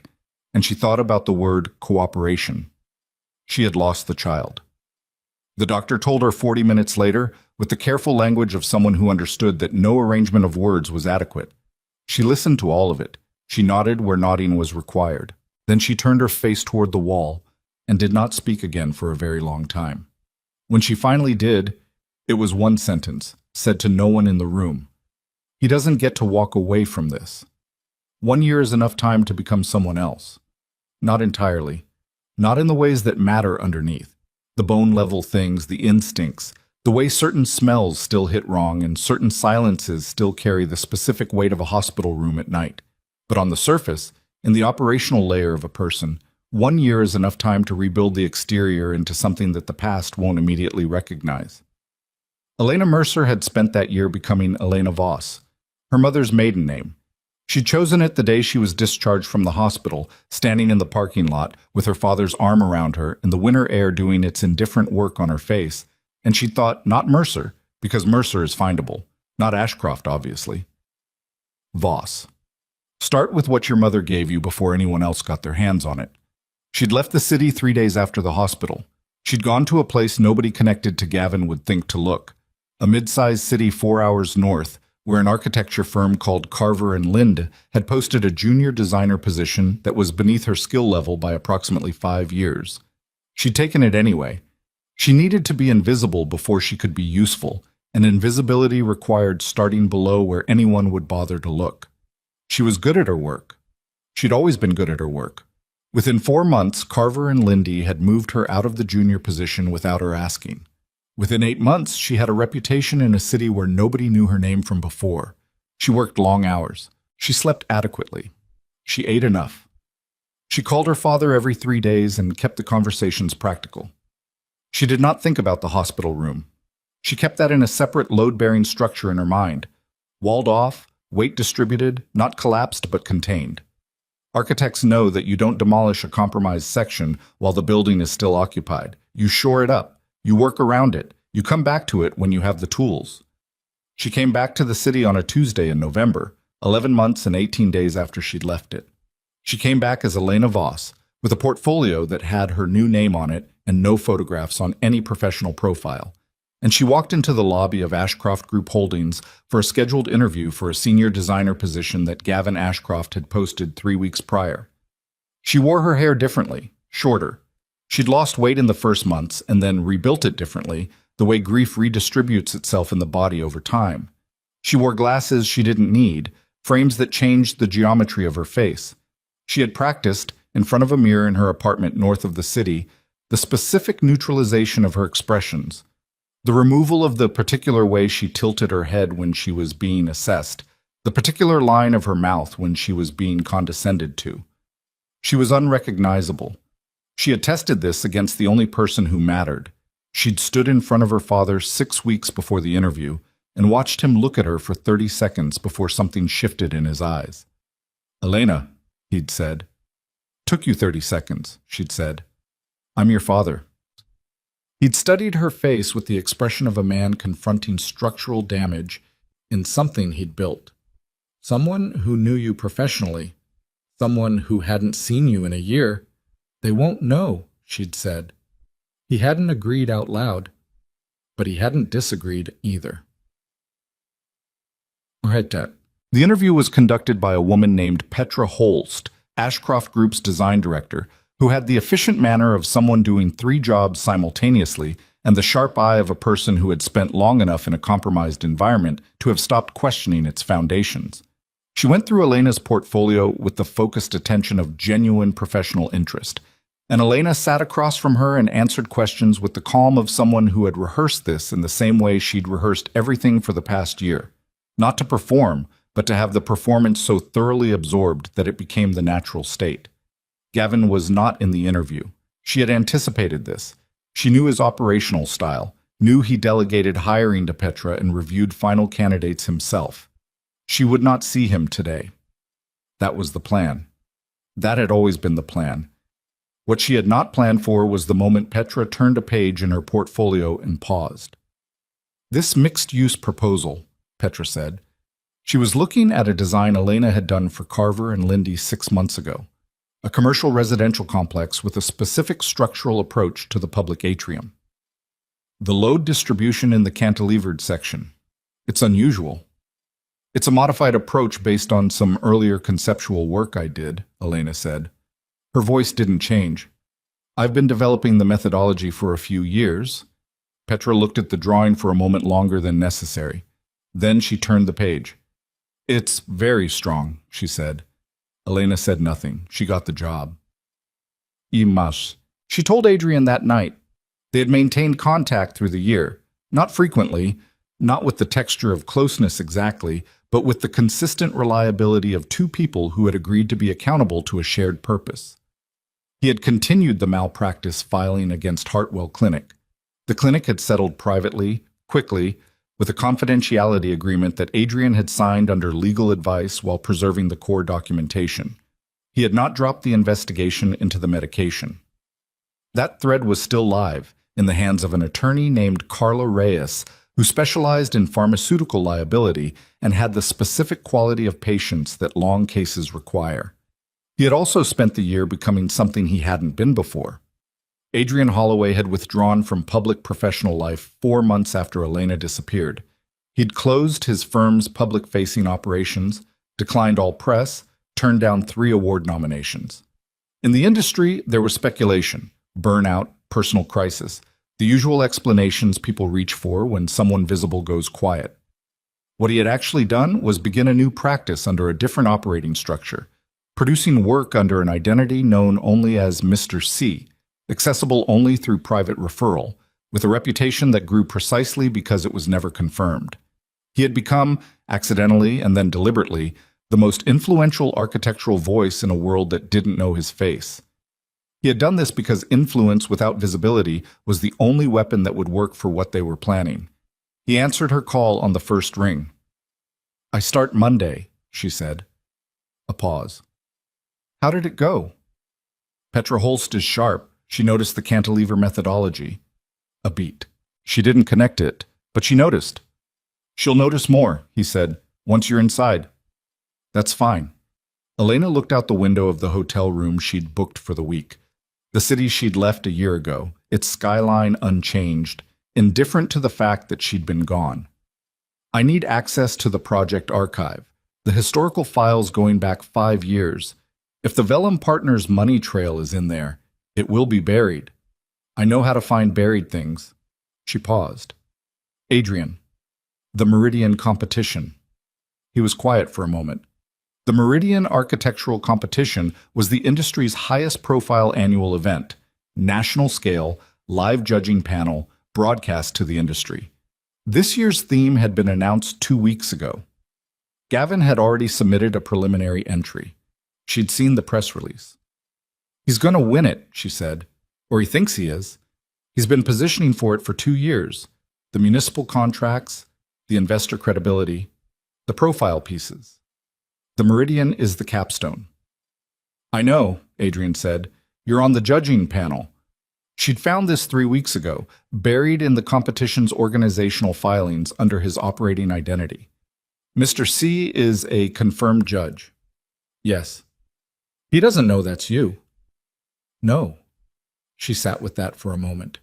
The architecture of what they had built over the past year, the documentation, the evidence, the positioning, assembled itself in her mind the way structures assembled on paper, every element load-bearing, every connection intentional. The competition is in 8 weeks, she said. Yes. That's when we do it, she said, not before. We let him get there. We let him stand at the top of the highest stage he's been building toward, and we take it apart in front of everyone who matters. Adrian was quiet. I know what you're thinking, she said. I'm thinking 8 weeks is a long time to be inside that building, he said. With him. I can manage 8 weeks. Elena, I've managed everything else, she said, and the flatness in her voice was not harshness. It was just true, and they both knew it, and there was nothing to add to it. 8 weeks, he said finally. Then it ends. Monday came. She walked into Ashcroft Group Holdings at 8:47 a.m. with her badge clipped to her jacket and her portfolio case in her hand and the specific quality of blankness on her face that she'd spent a year constructing. The lobby was exactly as she remembered it. The same marble, the same sight lines, the same ambient hum of a machine that processed ambition. She had stood in this lobby before, as a wife, at events where she'd been an ornament. She stood in it now as something entirely different. Petra met her at the elevator and walked her through the floor. Open-plan design studio, drafting stations, a glass-walled conference room where a project meeting was already underway. Elena cataloged everything: exits, server room location, the archive access point she'd identified from the building's publicly filed floor plan. You'll be on the Meridian project team, Petra said, moving briskly through the space. Gavin likes to have senior designers across his major submissions for resource and quality control. Understood, Elena said. He'll want to meet you this afternoon. Standard introduction for senior hires. Petra glanced at her. He has strong opinions about design philosophy. He'll ask you to walk him through your methodology. I'm prepared for that, Elena said. She was prepared for that in the way that a controlled demolition is prepared for the moment it triggers. But she spent the morning at her assigned station, reviewing project files she'd been given access to, building the surface appearance of someone new and diligent and unremarkable. She worked with genuine focus. She had always been able to do that, to be actually present in the work, regardless of what surrounded it. A discipline her father had modeled and she'd absorbed, while a second layer of her attention mapped the architecture of information around her. Where files lived, how access was structured, who moved through the space with the particular ease of someone who had been there long enough to stop noticing it. She found Sienna Vale at noon. Not unexpectedly. She'd known Sienna was still at the firm, still in business development, still occupying the role she'd occupied for 3 years. But seeing her in person, across a lunchroom, was a different kind of information. Sienna had the same precise surface she'd always had. Immaculate, calibrated, the expression of someone who assessed every room she entered. She looked at Elena once, the reflexive evaluation of a new presence, and looked away. Nothing. No recognition. Elena ate her lunch and looked at her phone and felt the cold thing in her chest settle like a foundation finding bedrock. Gavin came to her station at 3:15 p.m. She heard his footsteps before she saw him. She'd always been able to identify his walk, the particular rhythm of a man who moved through space with the assumption of ownership. She kept her eyes on her screen for 2 seconds after she heard him stop behind her, then turned in her chair with the appropriate professional timing of someone responding to a superior's presence. He looked the same. That was the first data point, 1 year, and he looked the same. The suit, the precise haircut, the face that was good-looking in the way of something manufactured to be good-looking. He had the easy posture of a man whose life had proceeded according to plan. She thought about the hospital room. She let herself think about it for exactly 1 second. Then she put it back behind the load-bearing wall where it lived. Elena Voss, he said, reading her name from her badge. He extended his hand. She shook it.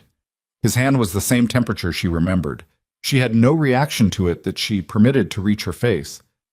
Gavin Ashcroft, he said. Welcome to the team. Thank you, she said. I've admired the firm's work for a long time. He looked at her with the assessment he applied to everything, the rapid professional categorization.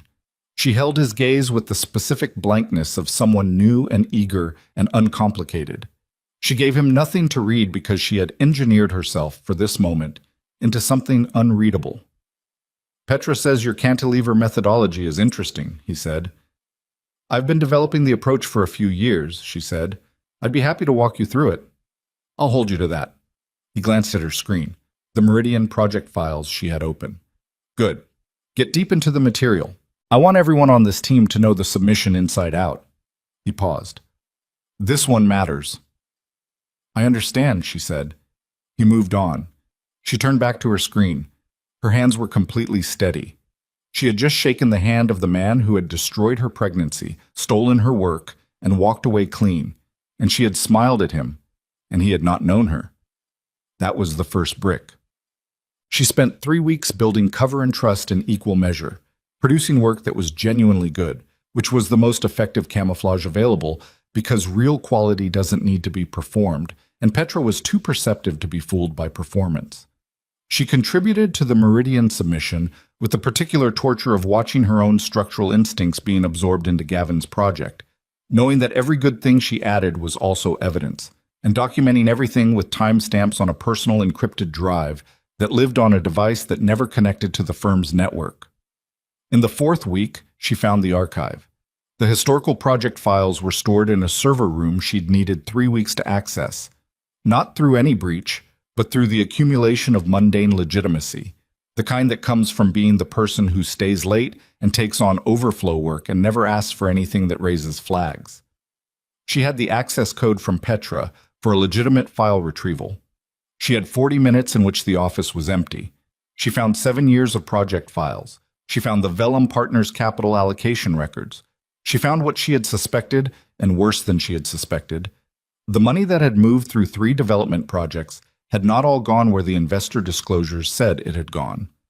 Funds had been redirected through a secondary entity she hadn't found before, something called Crestline Advisory, which resolved to a shell structure with Gavin's attorney's registered agent at its center. She photographed everything with her phone, methodically, moving through the files with the focused efficiency of someone who has one window and knows its exact dimensions. 40 minutes. She used 38. She sent the files to Adrian that night from a secure connection. She sent copies to Carla Reyes. She sent a backup to her father through a channel they'd established for exactly this purpose. Adrian called 20 minutes after she sent them. "This is federal," he said. His voice had the quality of someone who has just looked at a structural assessment and found the number worse than projected. "This isn't civil. This is wire fraud, securities violation, possibly bid rigging on the municipal contracts. Carla needs to see these." "She has them." "Elena." A pause. "This is enough. We have enough. We don't need the competition." She was standing at her hotel window, the city's skyline doing its permanent indifferent thing outside the glass. She looked at it. The buildings she knew by structure and name, the ones she'd grown up looking at with her father, the ones that represented the industry she'd spent her adult life adjacent to and never fully inside of, always held at the perimeter by the specific mechanics of who got credit for what. "I need the competition," she said. "Why?" "Because evidence in a filing is a legal record," she said. "It exists in courtrooms and discovery documents and press releases. Most people never see it." She turned from the window. The Meridian is broadcast. Live. Industry leaders, investors, press, everyone who has spent 5 years believing in Gavin Ashcroft will be in that room or watching that room. She paused. "I don't want him to lose quietly. I want them to watch it happen." A long silence. 4 weeks, Adrian said finally. 4 weeks, she agreed. The weeks compressed. She worked. She documented. She came to the office at 7 and sometimes left at 9, and in between she was, to every observable metric, exactly what her badge said she was. Elena Voss, senior designer, diligent and skilled and unremarkable in everything except the quality of her work. She watched Gavin run the Meridian submission with the organized confidence of a man who had no reason to doubt the outcome. She watched Sienna move through the firm with her calibrated precision, managing relationships with investors and press contacts with the fluency of someone who had been managing the same operation for years. She watched them, and she documented, and she breathed, and she waited. 3 days before the competition, Gavin called her into his office. She sat down across from his desk, the same desk she had sat across from once before, as his wife, in a conversation she preferred not to locate in her memory, and looked at him with the attentive expression of a senior designer being briefed by a principal. "The Meridian presentation," he said. "I want you to run the technical walkthrough during the submission defense. Petra is on the narrative, I'll handle the overall presentation, but the structural methodology section needs someone who can respond to detailed technical questions from the panel." Elena said nothing for a moment. He wanted her to present her own stolen work to a judging panel that included the man who knew it was stolen. "Of course," she said. "I'll prepare." He nodded, already moving on in his mind. Then he paused, looked at her with the assessment she'd been fielding for 6 weeks. "You're very composed," he said. Not a compliment, not quite. More like a notation. "I find it's more useful than the alternative," she said. He almost smiled. Good quality in a designer. He picked up his pen. "That's all." She stood. She walked to the door. She had her hand on the frame when he said, without looking up, "Voss. Unusual name." She turned. Her heart rate had increased by a measurement she felt in her throat. "My mother's family," she said. He nodded, pen moving on paper. She walked out. She went directly to the bathroom, locked the stall, and stood with her back against the door for 30 seconds, breathing through her nose, letting her heart rate come back down from where it had gone. 30 seconds. Then she unlocked the door, ran cold water over her wrists, checked her face in the mirror. Steady. She walked back out into the office. The night before the competition, she sat in her hotel room and called her father. "It's tomorrow," she said. "I know." His voice had the quality she'd been hearing in it for 3 weeks. Not fear exactly, but the concentrated alertness of someone standing close to a structure during a controlled demolition, knowing exactly where the charges are and still feeling the proximity of it in the chest. "The forensic documentation goes to the federal tip line at 9 a.m., she said. Carla files the civil action simultaneously. Adrian reveals his identity to the panel before judging begins. And you. And I present the structural methodology section." She paused. "And then I present where it actually came from." Her father was quiet for a moment. "Elena, if Gavin realizes before you're done, he'll try to stop it." "Yes, I know." She looked at her hands. They were steady. They had been steady for weeks, through everything. The office, the handshakes, the meetings, the daily sustained performance of being someone else in a room with the man who had taken everything. They were steady now. Adrian will be on stage, and there will be federal investigators in the building before the presentation ends. Carla timed the filing for simultaneous service. "You've been thorough," her father said. "I had a good teacher," she said.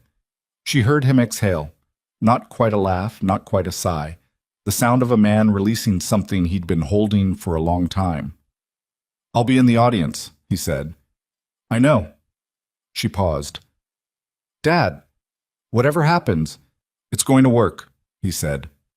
Not to reassure her, because he'd looked at the structure of it and assessed it the way he assessed everything, with the clear-eyed honesty of someone who'd spent 31 years building things that had to hold weight, and he believed it. She hung up. She set her phone on the nightstand. She opened her notebook, the original one, the one she'd carried out of the apartment the night she left, the one with her mother's name on the inside cover and 7 years of private work in its pages, and she turned to the drawing of the cantilevered atrium. She looked at it for a long time. Then she turned to a blank page and drew a single horizontal line across the center. One honest line. Everything else starts from there. She closed the notebook, set it beside her phone, and lay back on the hotel bed with her eyes open, looking at the ceiling in the dark, while the city outside continued its permanent motion, indifferent and relentless and entirely unaware that tomorrow, in a room full of the people who had made that skyline and believed they owned it, everything was going to come down. She was up at 5, not because she'd set an alarm, she hadn't slept past 4, lying in that specific state of pre-dawn alertness where the body knows something is coming and decides rest is no longer a viable option. She showered. She dressed in the clothes she'd chosen 3 weeks ago. Dark, clean lines, the kind of thing you wear when you need to be taken seriously before you've said a word. She drank coffee she made from the hotel machine and stood at the window and watched the city come into its morning configuration, the light finding the buildings one at a time, the streets beginning their daily negotiation. She thought about nothing in particular. That was intentional. She'd learned in the year of preparation that the hour before a critical event was not the time for strategy. Strategy was done, the structure was built, the load was distributed. The hour before was for stillness, for being inside your own body without commentary. At 7, she texted Adrian, "Ready." His reply came in 30 seconds. "I'll be in position before the panel convenes. Carla confirms filing is set for 9. You'll see me when you walk out." She picked up her notebook, her portfolio case, her phone. She looked at the hotel room, the anonymous temporary space that had been her base for 6 weeks, that had no texture of her life in it, that she would not miss. And she walked out. Bob. The Meridian competition was held in the Callaway Center, a convention and exhibition space whose main auditorium seated 800 and whose stage had hosted every significant architectural presentation in the region for the past 20 years. Elena had been in this building once before, years ago, with her father, at an industry event she'd attended as a guest. She remembered the ceiling, the extraordinary coffered span of it, the way it managed acoustic and aesthetic simultaneously, the honest engineering of a space designed to make human voices carry. She arrived at 8:15. The lobby was already dense with industry presence, firms, investors, press, the particular social choreography of a high-stakes professional event. She moved through it without stopping, badge clipped, portfolio in hand. She found Petra near the staging area and ran through the technical presentation sequence one final time, calm and specific, every answer exactly right. Then she looked up, past Petra's shoulder toward the stage entrance. Adrian was standing at the edge of it, in a jacket she didn't recognize, with the focused stillness of a man who had calculated every load and was ready to watch the structure hold. He looked at her across the distance of the lobby. He nodded once. She nodded back. Gavin appeared from the green room corridor in his best suit, flanked by 2 associates, moving with the momentum of a man approaching the moment his entire professional life had been building toward. He swept the room with his eyes, located his team, located Elena. "Ready?" he said. "Yes," Elena said. And she was. The Callaway Center's main auditorium filled the way. Important rooms always fill, with the specific noise of people who believe they already know how the day will end. 800 seats. Elena could feel the weight of the audience from the wings, the accumulated professional gravity of it, the particular density of a room where careers were made and unmade and everyone present understood that. She stood in the staging corridor with her portfolio case and her heartbeat and the notebook in her bag, listening to the pre-presentation murmur of the crowd find its level. Gavin was 20 feet away, talking to his attorney in low tones, the easy posture of a man who had done the work and knew the outcome. He'd spent 2 years building toward this room. Every municipal contract, every investor presentation, every quietly stolen concept that had become a publicly filed credential. It had all been load-bearing, designed to support this moment, this stage, this audience. She thought about what he didn't know was in the room with him. At the judging table, 5 figures were being seated.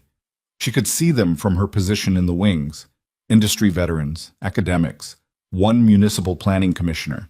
And at the far end of the panel, a figure she recognized by the set of his shoulders before she could see his face, settling into the chair designated for the judge, known in the competition's official materials only as C. Holloway.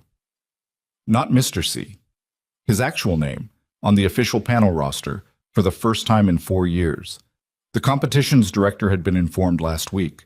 The press in the audience had received a background briefing at 8 this morning, coordinated through Carla Reyes's office. The narrative of Adrian Holloway's 4-year withdrawal from public professional life and his work as Mr. C was, as of 1 hour ago, already moving through industry channels.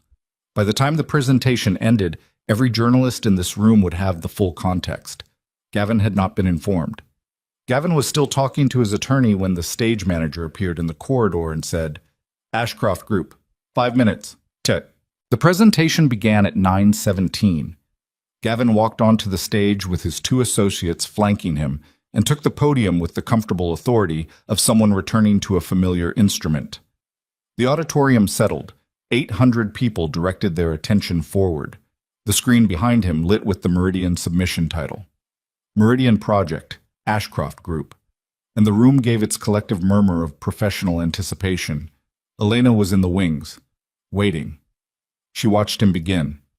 She had seen him perform before, at industry events, at investor dinners in the living room of their apartment when he practiced presentations on evenings she'd been furniture. He was good at it. She had always, against her own interests, acknowledged that. The voice, the pacing, the way he moved through complex material with the ease of someone who had so thoroughly owned a set of ideas that no one would think to question the ownership. He was presenting her work, her structural logic, her design vocabulary, and he was doing it with the fluency of someone who had lived inside it long enough to call it home. She felt the cold thing in her chest. She didn't move. At 9:34, Petra stepped out to present the narrative section. 3 minutes, clean and efficient. Then the stage manager touched Elena's arm. "You're up." She walked out. The transition from corridor to stage is a physical event. The air changes, the light changes, the acoustic quality of your own footsteps shifts. She had been on stages before, minor ones, presenting freelance work to small client groups. She had never been on a stage like this one, in front of a room like this one, carrying what she was carrying. She reached the podium. She looked out at 800 faces. She looked at the judging panel. Adrian was looking at her. He had the expression of someone who has calculated a very complex structural problem and is waiting to see if the building holds. She held his gaze for 1 second. Then she began. The structural methodology in this submission centers on a cantilevered atrium design with a modified load distribution approach, she said.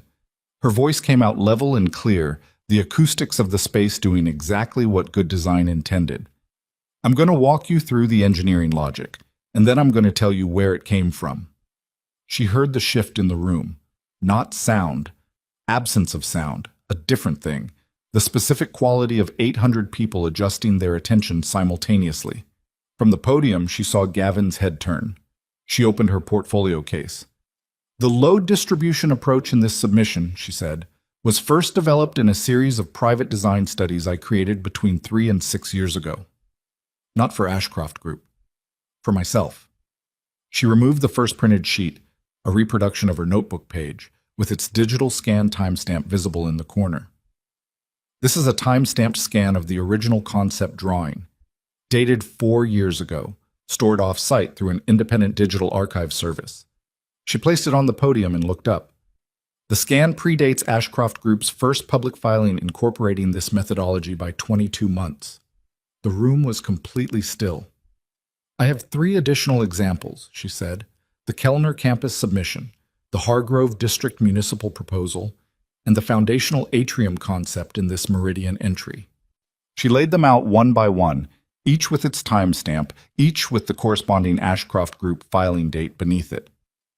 In each case, the original concept is mine. The filing credit belongs to someone else.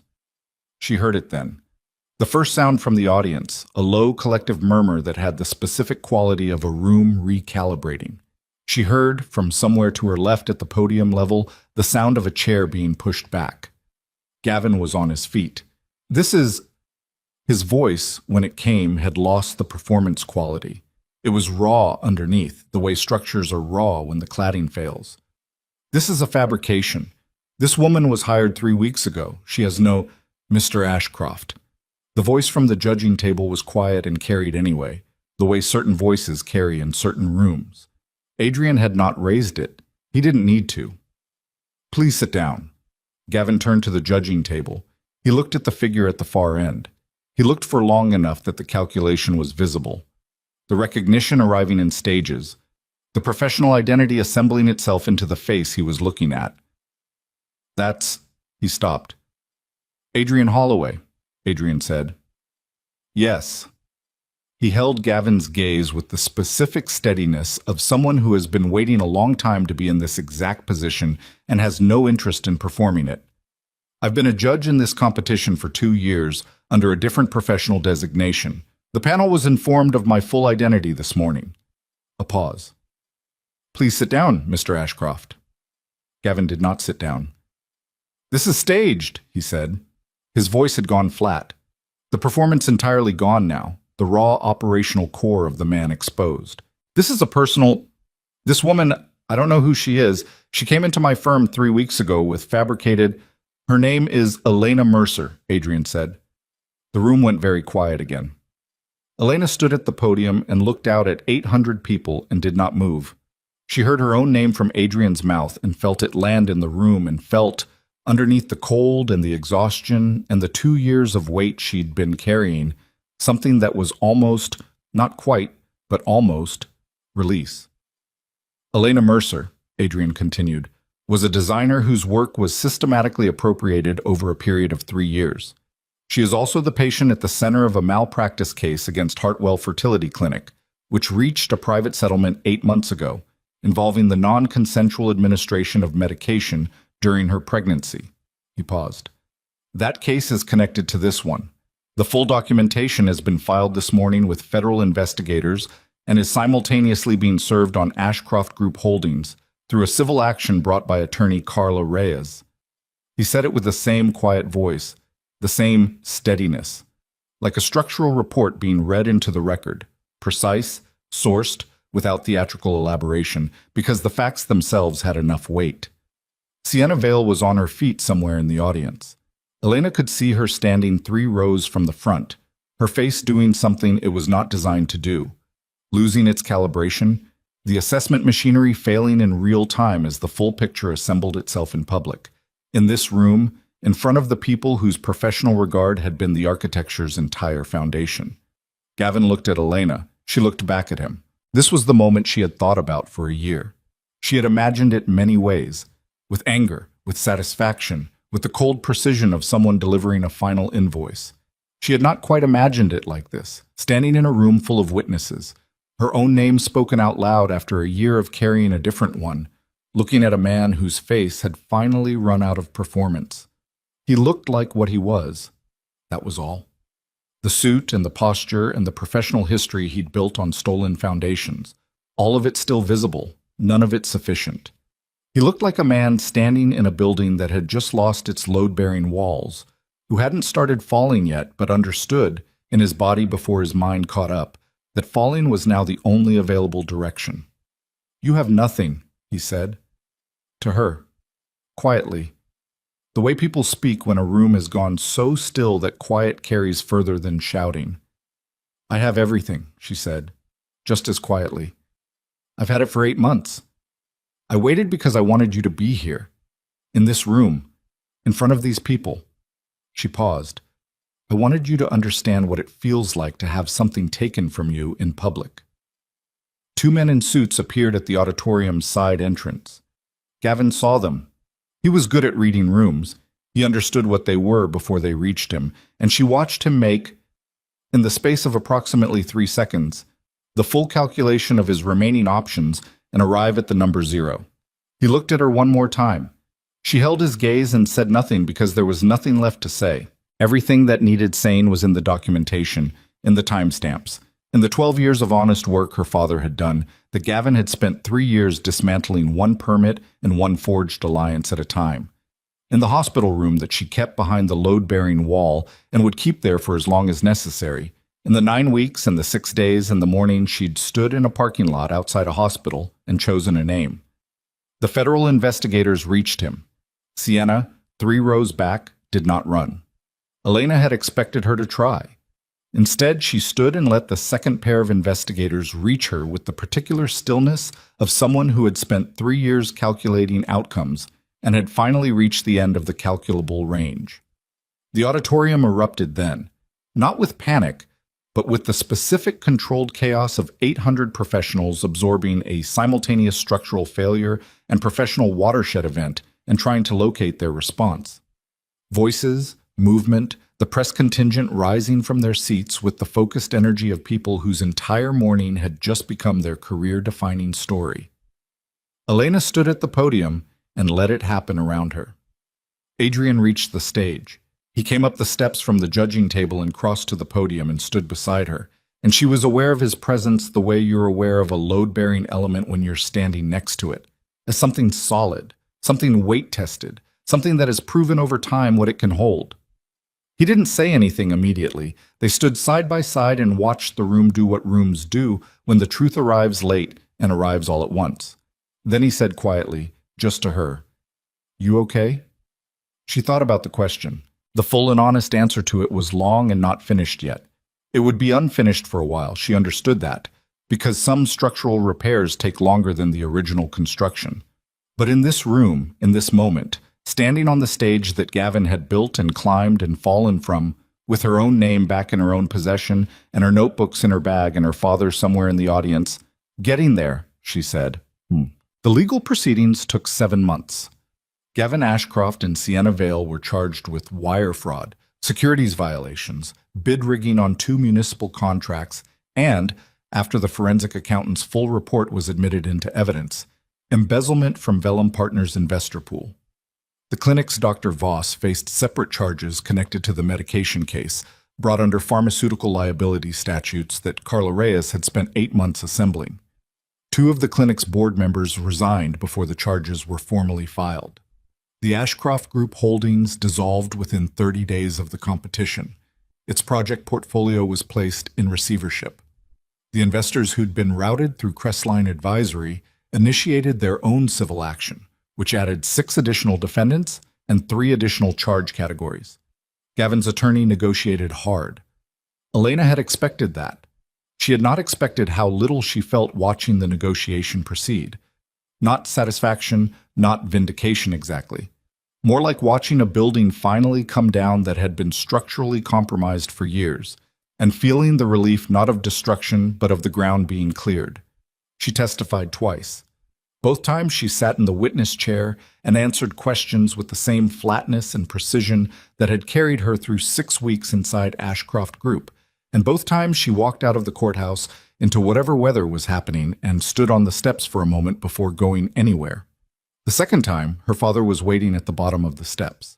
He looked at her when she came out. He had aged in the past year, not dramatically, but perceptibly, in the way that men who carry responsibility in their bodies age when the weight gets heavier. He was also, she thought, looking at her with something she hadn't seen in a while. Not worry. The other thing. "How'd it go?" he said. "Good," she said. "It went good." He put his arm around her shoulders, and they walked to his car and drove to his house, where the porch light was on, and the chair still needed fixing, and the drafting pencils were still in their jar on the windowsill. The Mercer Construction Company regained full standing with the City Planning Office 4 months after the Ashcroft Group dissolution. The Hargrove land transfer was voided and restarted under clean transaction conditions. Her father's attorney had been right about the conflict of interest providing grounds. The permits that had been in review were cleared within 6 weeks of the conflict being formally documented. Her father hired 3 new people in the spring. He asked Elena, in the careful way he asked her things, whether she would consider coming back into the business, not to run it, not to change what it was, but to use it the way it had originally been intended when he'd given her those pencils at that kitchen table, as a place where she could build things. She said she'd think about it. She was thinking about a lot of things that spring. The design credit correction was handled through a formal industry process that Carla Reyes filed concurrently with the criminal case. It was, practically speaking, a documentation exercise, transferring attribution on the 3 specific projects where provenance had been proven, updating professional records, issuing corrections through the relevant competition bodies. The Meridian submission was disqualified. The Kellner Campus Award was revoked. The Hargrove municipal contract was terminated. Elena's name went onto the records that had carried someone else's name for years. She found out the Kellner correction had been processed on a Tuesday afternoon while she was working at a desk in Carver and Lindy's office, back in the city north of where everything had happened. Her phone showed the email notification. She read it twice. Then she set the phone face down and went back to her drawing. A colleague 2 desks over noticed. "Good news?" "Yes," Elena said, and went back to work. She and Adrian had dinner in April. Not for the first time since the Callaway Center. They'd met several times through the legal process, coordinated through Carla, sat in the same rooms for the same procedural reasons. But this was the first time without a procedural reason. He'd asked, with the same direct economy he used for everything, whether she'd like to have dinner, and she'd said yes after a pause that was shorter than she'd expected it to be.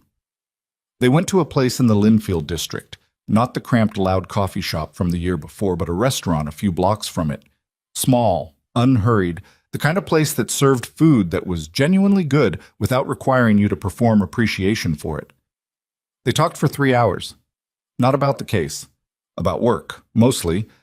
The specific pleasure of talking to someone who thought about buildings the way she thought about buildings, who noticed the same things and asked the same kind of questions about load and structure and the relationship between what a space looked like and what it made you feel.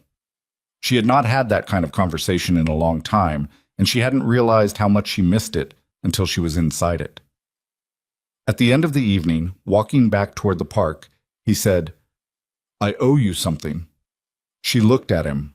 He reached into the inside pocket of his jacket and removed a folded piece of paper. He held it out. She took it and unfolded it. It was a photocopy of a drawing, rough, the lines of someone who was still learning technique. Not the assured hand of professional drafting, but the honest, instinctive line of someone who had something to say and was saying it regardless of whether the execution was finished. A building, ambitious, drawn in the particular way of someone very young and very serious about the thing they loved. She recognized the handwriting in the margin. Her own, from approximately 15 years ago. She looked at him. "I told you once, on the phone," he said, "that there was a promise I made to a young woman who inspired me. I said you'd understand it eventually." He looked at the drawing in her hands. "I was 22. I'd decided to quit. The program was harder than I'd expected, and I was broke, and I'd stopped believing it was going to amount to anything." He paused. "I found a folder of drawings in the trash beside your old apartment building on Clement Street. Someone had thrown out an entire year of work. There was a note attached to the folder." She knew, before he said it, what the note had said. She remembered writing it. She remembered the folder, a year of student work she'd decided was insufficient, that she'd thrown out in a fit of perfectionist self-destruction at 20 and almost immediately regretted. She remembered writing a note to no one in particular, or to herself, or to the hypothetical person who might find them. The habit of a person who'd been raised to believe that good work deserved a witness, even when you couldn't be the one to provide it. These aren't finished, but they're honest. Whoever finds them, if the lines mean anything to you, keep going. It's worth it. That was what she'd written. She hadn't thought about it in years. "I kept going," Adrian said, "because of 11 words on a piece of paper from someone I never met." He looked at her steadily. "And then the clinic made its mistake, and I walked into a coffee shop in Remington Square, and I sat across from you, and I realized—" He stopped, started again. "I realized the person who saved my career and the person I was trying to protect were the same person." She looked down at the drawing in her hands, her 15-year-old drafting lines, preserved in a photocopy in a stranger's jacket pocket for years, crossing back to her across the distance of everything that had happened. She didn't cry. She had not cried through any of it. Not in the hospital room, not in the courthouse, not in the quiet months of rebuilding. The grief had moved through her in other ways, the way water moves through concrete, finding the channels that exist rather than the ones you'd design for it. But she felt something, holding that paper, that didn't have a cleaner name than, "This is what it looks like when the lines connect." "You should have told me sooner," she said. "I know," he said. "I didn't know how." She folded the paper carefully and put it in her own jacket pocket. "Thank you," she said, "for keeping it." They walked through the park. The spring evening was cool, and the city was doing its ordinary thing around them, the endless ambient life of a place that doesn't stop for anyone's specific story, and that was fine. That was appropriate. The story didn't need the city to stop for it. In June, Elena Voss formally returned to using the name Elena Mercer. Not because she was required to, not for legal reasons, because she had chosen the name Voss as armor, as invisibility, as a thing to wear while she was doing work that required her to be unrecognizable, and the work was done. She was recognizable now, She was documented and credited and professionally established under her own methodology and her own provenance. She was her father's daughter and her mother's daughter and her own person, and none of those things required a different name anymore. She filed the paperwork on a Wednesday. Her father signed as a witness. They had lunch afterward at the place near his office, where they'd been having lunch since she was small, and he told her about the new contracts, and she told him about a design proposal she was developing, and the conversation was ordinary in the way that the best things eventually become, not because they stopped meaning anything, but because they'd been absorbed into the daily structure of a life that had room for them. In August, she accepted a position as lead designer at a newly established firm called Mercer Holloway Design Group, incorporated jointly with offices in the city she'd returned to and a project portfolio that began with 3 commissions Adrian had been holding for the right collaboration. She sat at the drafting table in the new studio on a Tuesday morning in late summer and looked at the blank page in front of her. The light came in from the east-facing windows at an angle she'd specified herself during the build-out.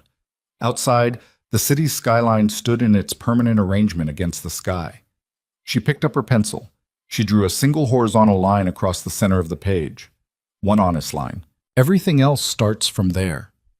She felt, sitting at that table with the pencil in her hand and the city outside and her own name on the door and the full accumulated weight of everything it had cost to reach this particular Tuesday morning, she felt, under all of it, something that was not happiness exactly, because happiness was too simple and too temporary a word for what survived everything she'd survived. Something more structural, something with load-bearing capacity, something that had been tested and had held. She started drawing.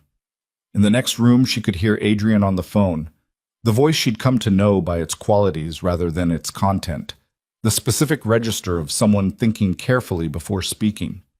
She heard him say something about a deadline, something about a site review. Ordinary professional language, the ordinary sounds of a shared space where work was happening. She drew for 40 minutes before she heard him come to the doorway. She didn't look up. She knew from the quality of the silence that he was looking at what she was drawing, the first pass at something she hadn't told him about yet, the bones of a proposal that had been assembling in her head for 6 months, a building that would take 3 years to construct if it was approved, and that she already knew, in the way you know the real ones, would be worth the time. "What is it?" he said. "Something for the Kellner Commission," she said. "New proposal. The original concept was mine anyway. Time to actually finish it." A pause. She heard him move, not away, closer, and stop at the edge of her table. "Can I see?" She turned the page toward him. He looked at it for a long moment.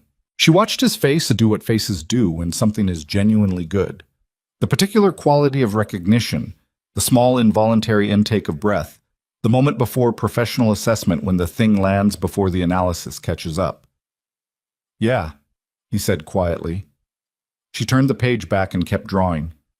Outside the window, the skyline held its shape against the August light, indifferent and permanent and full of the work of people who had put one honest line down and followed it, all the way to the end.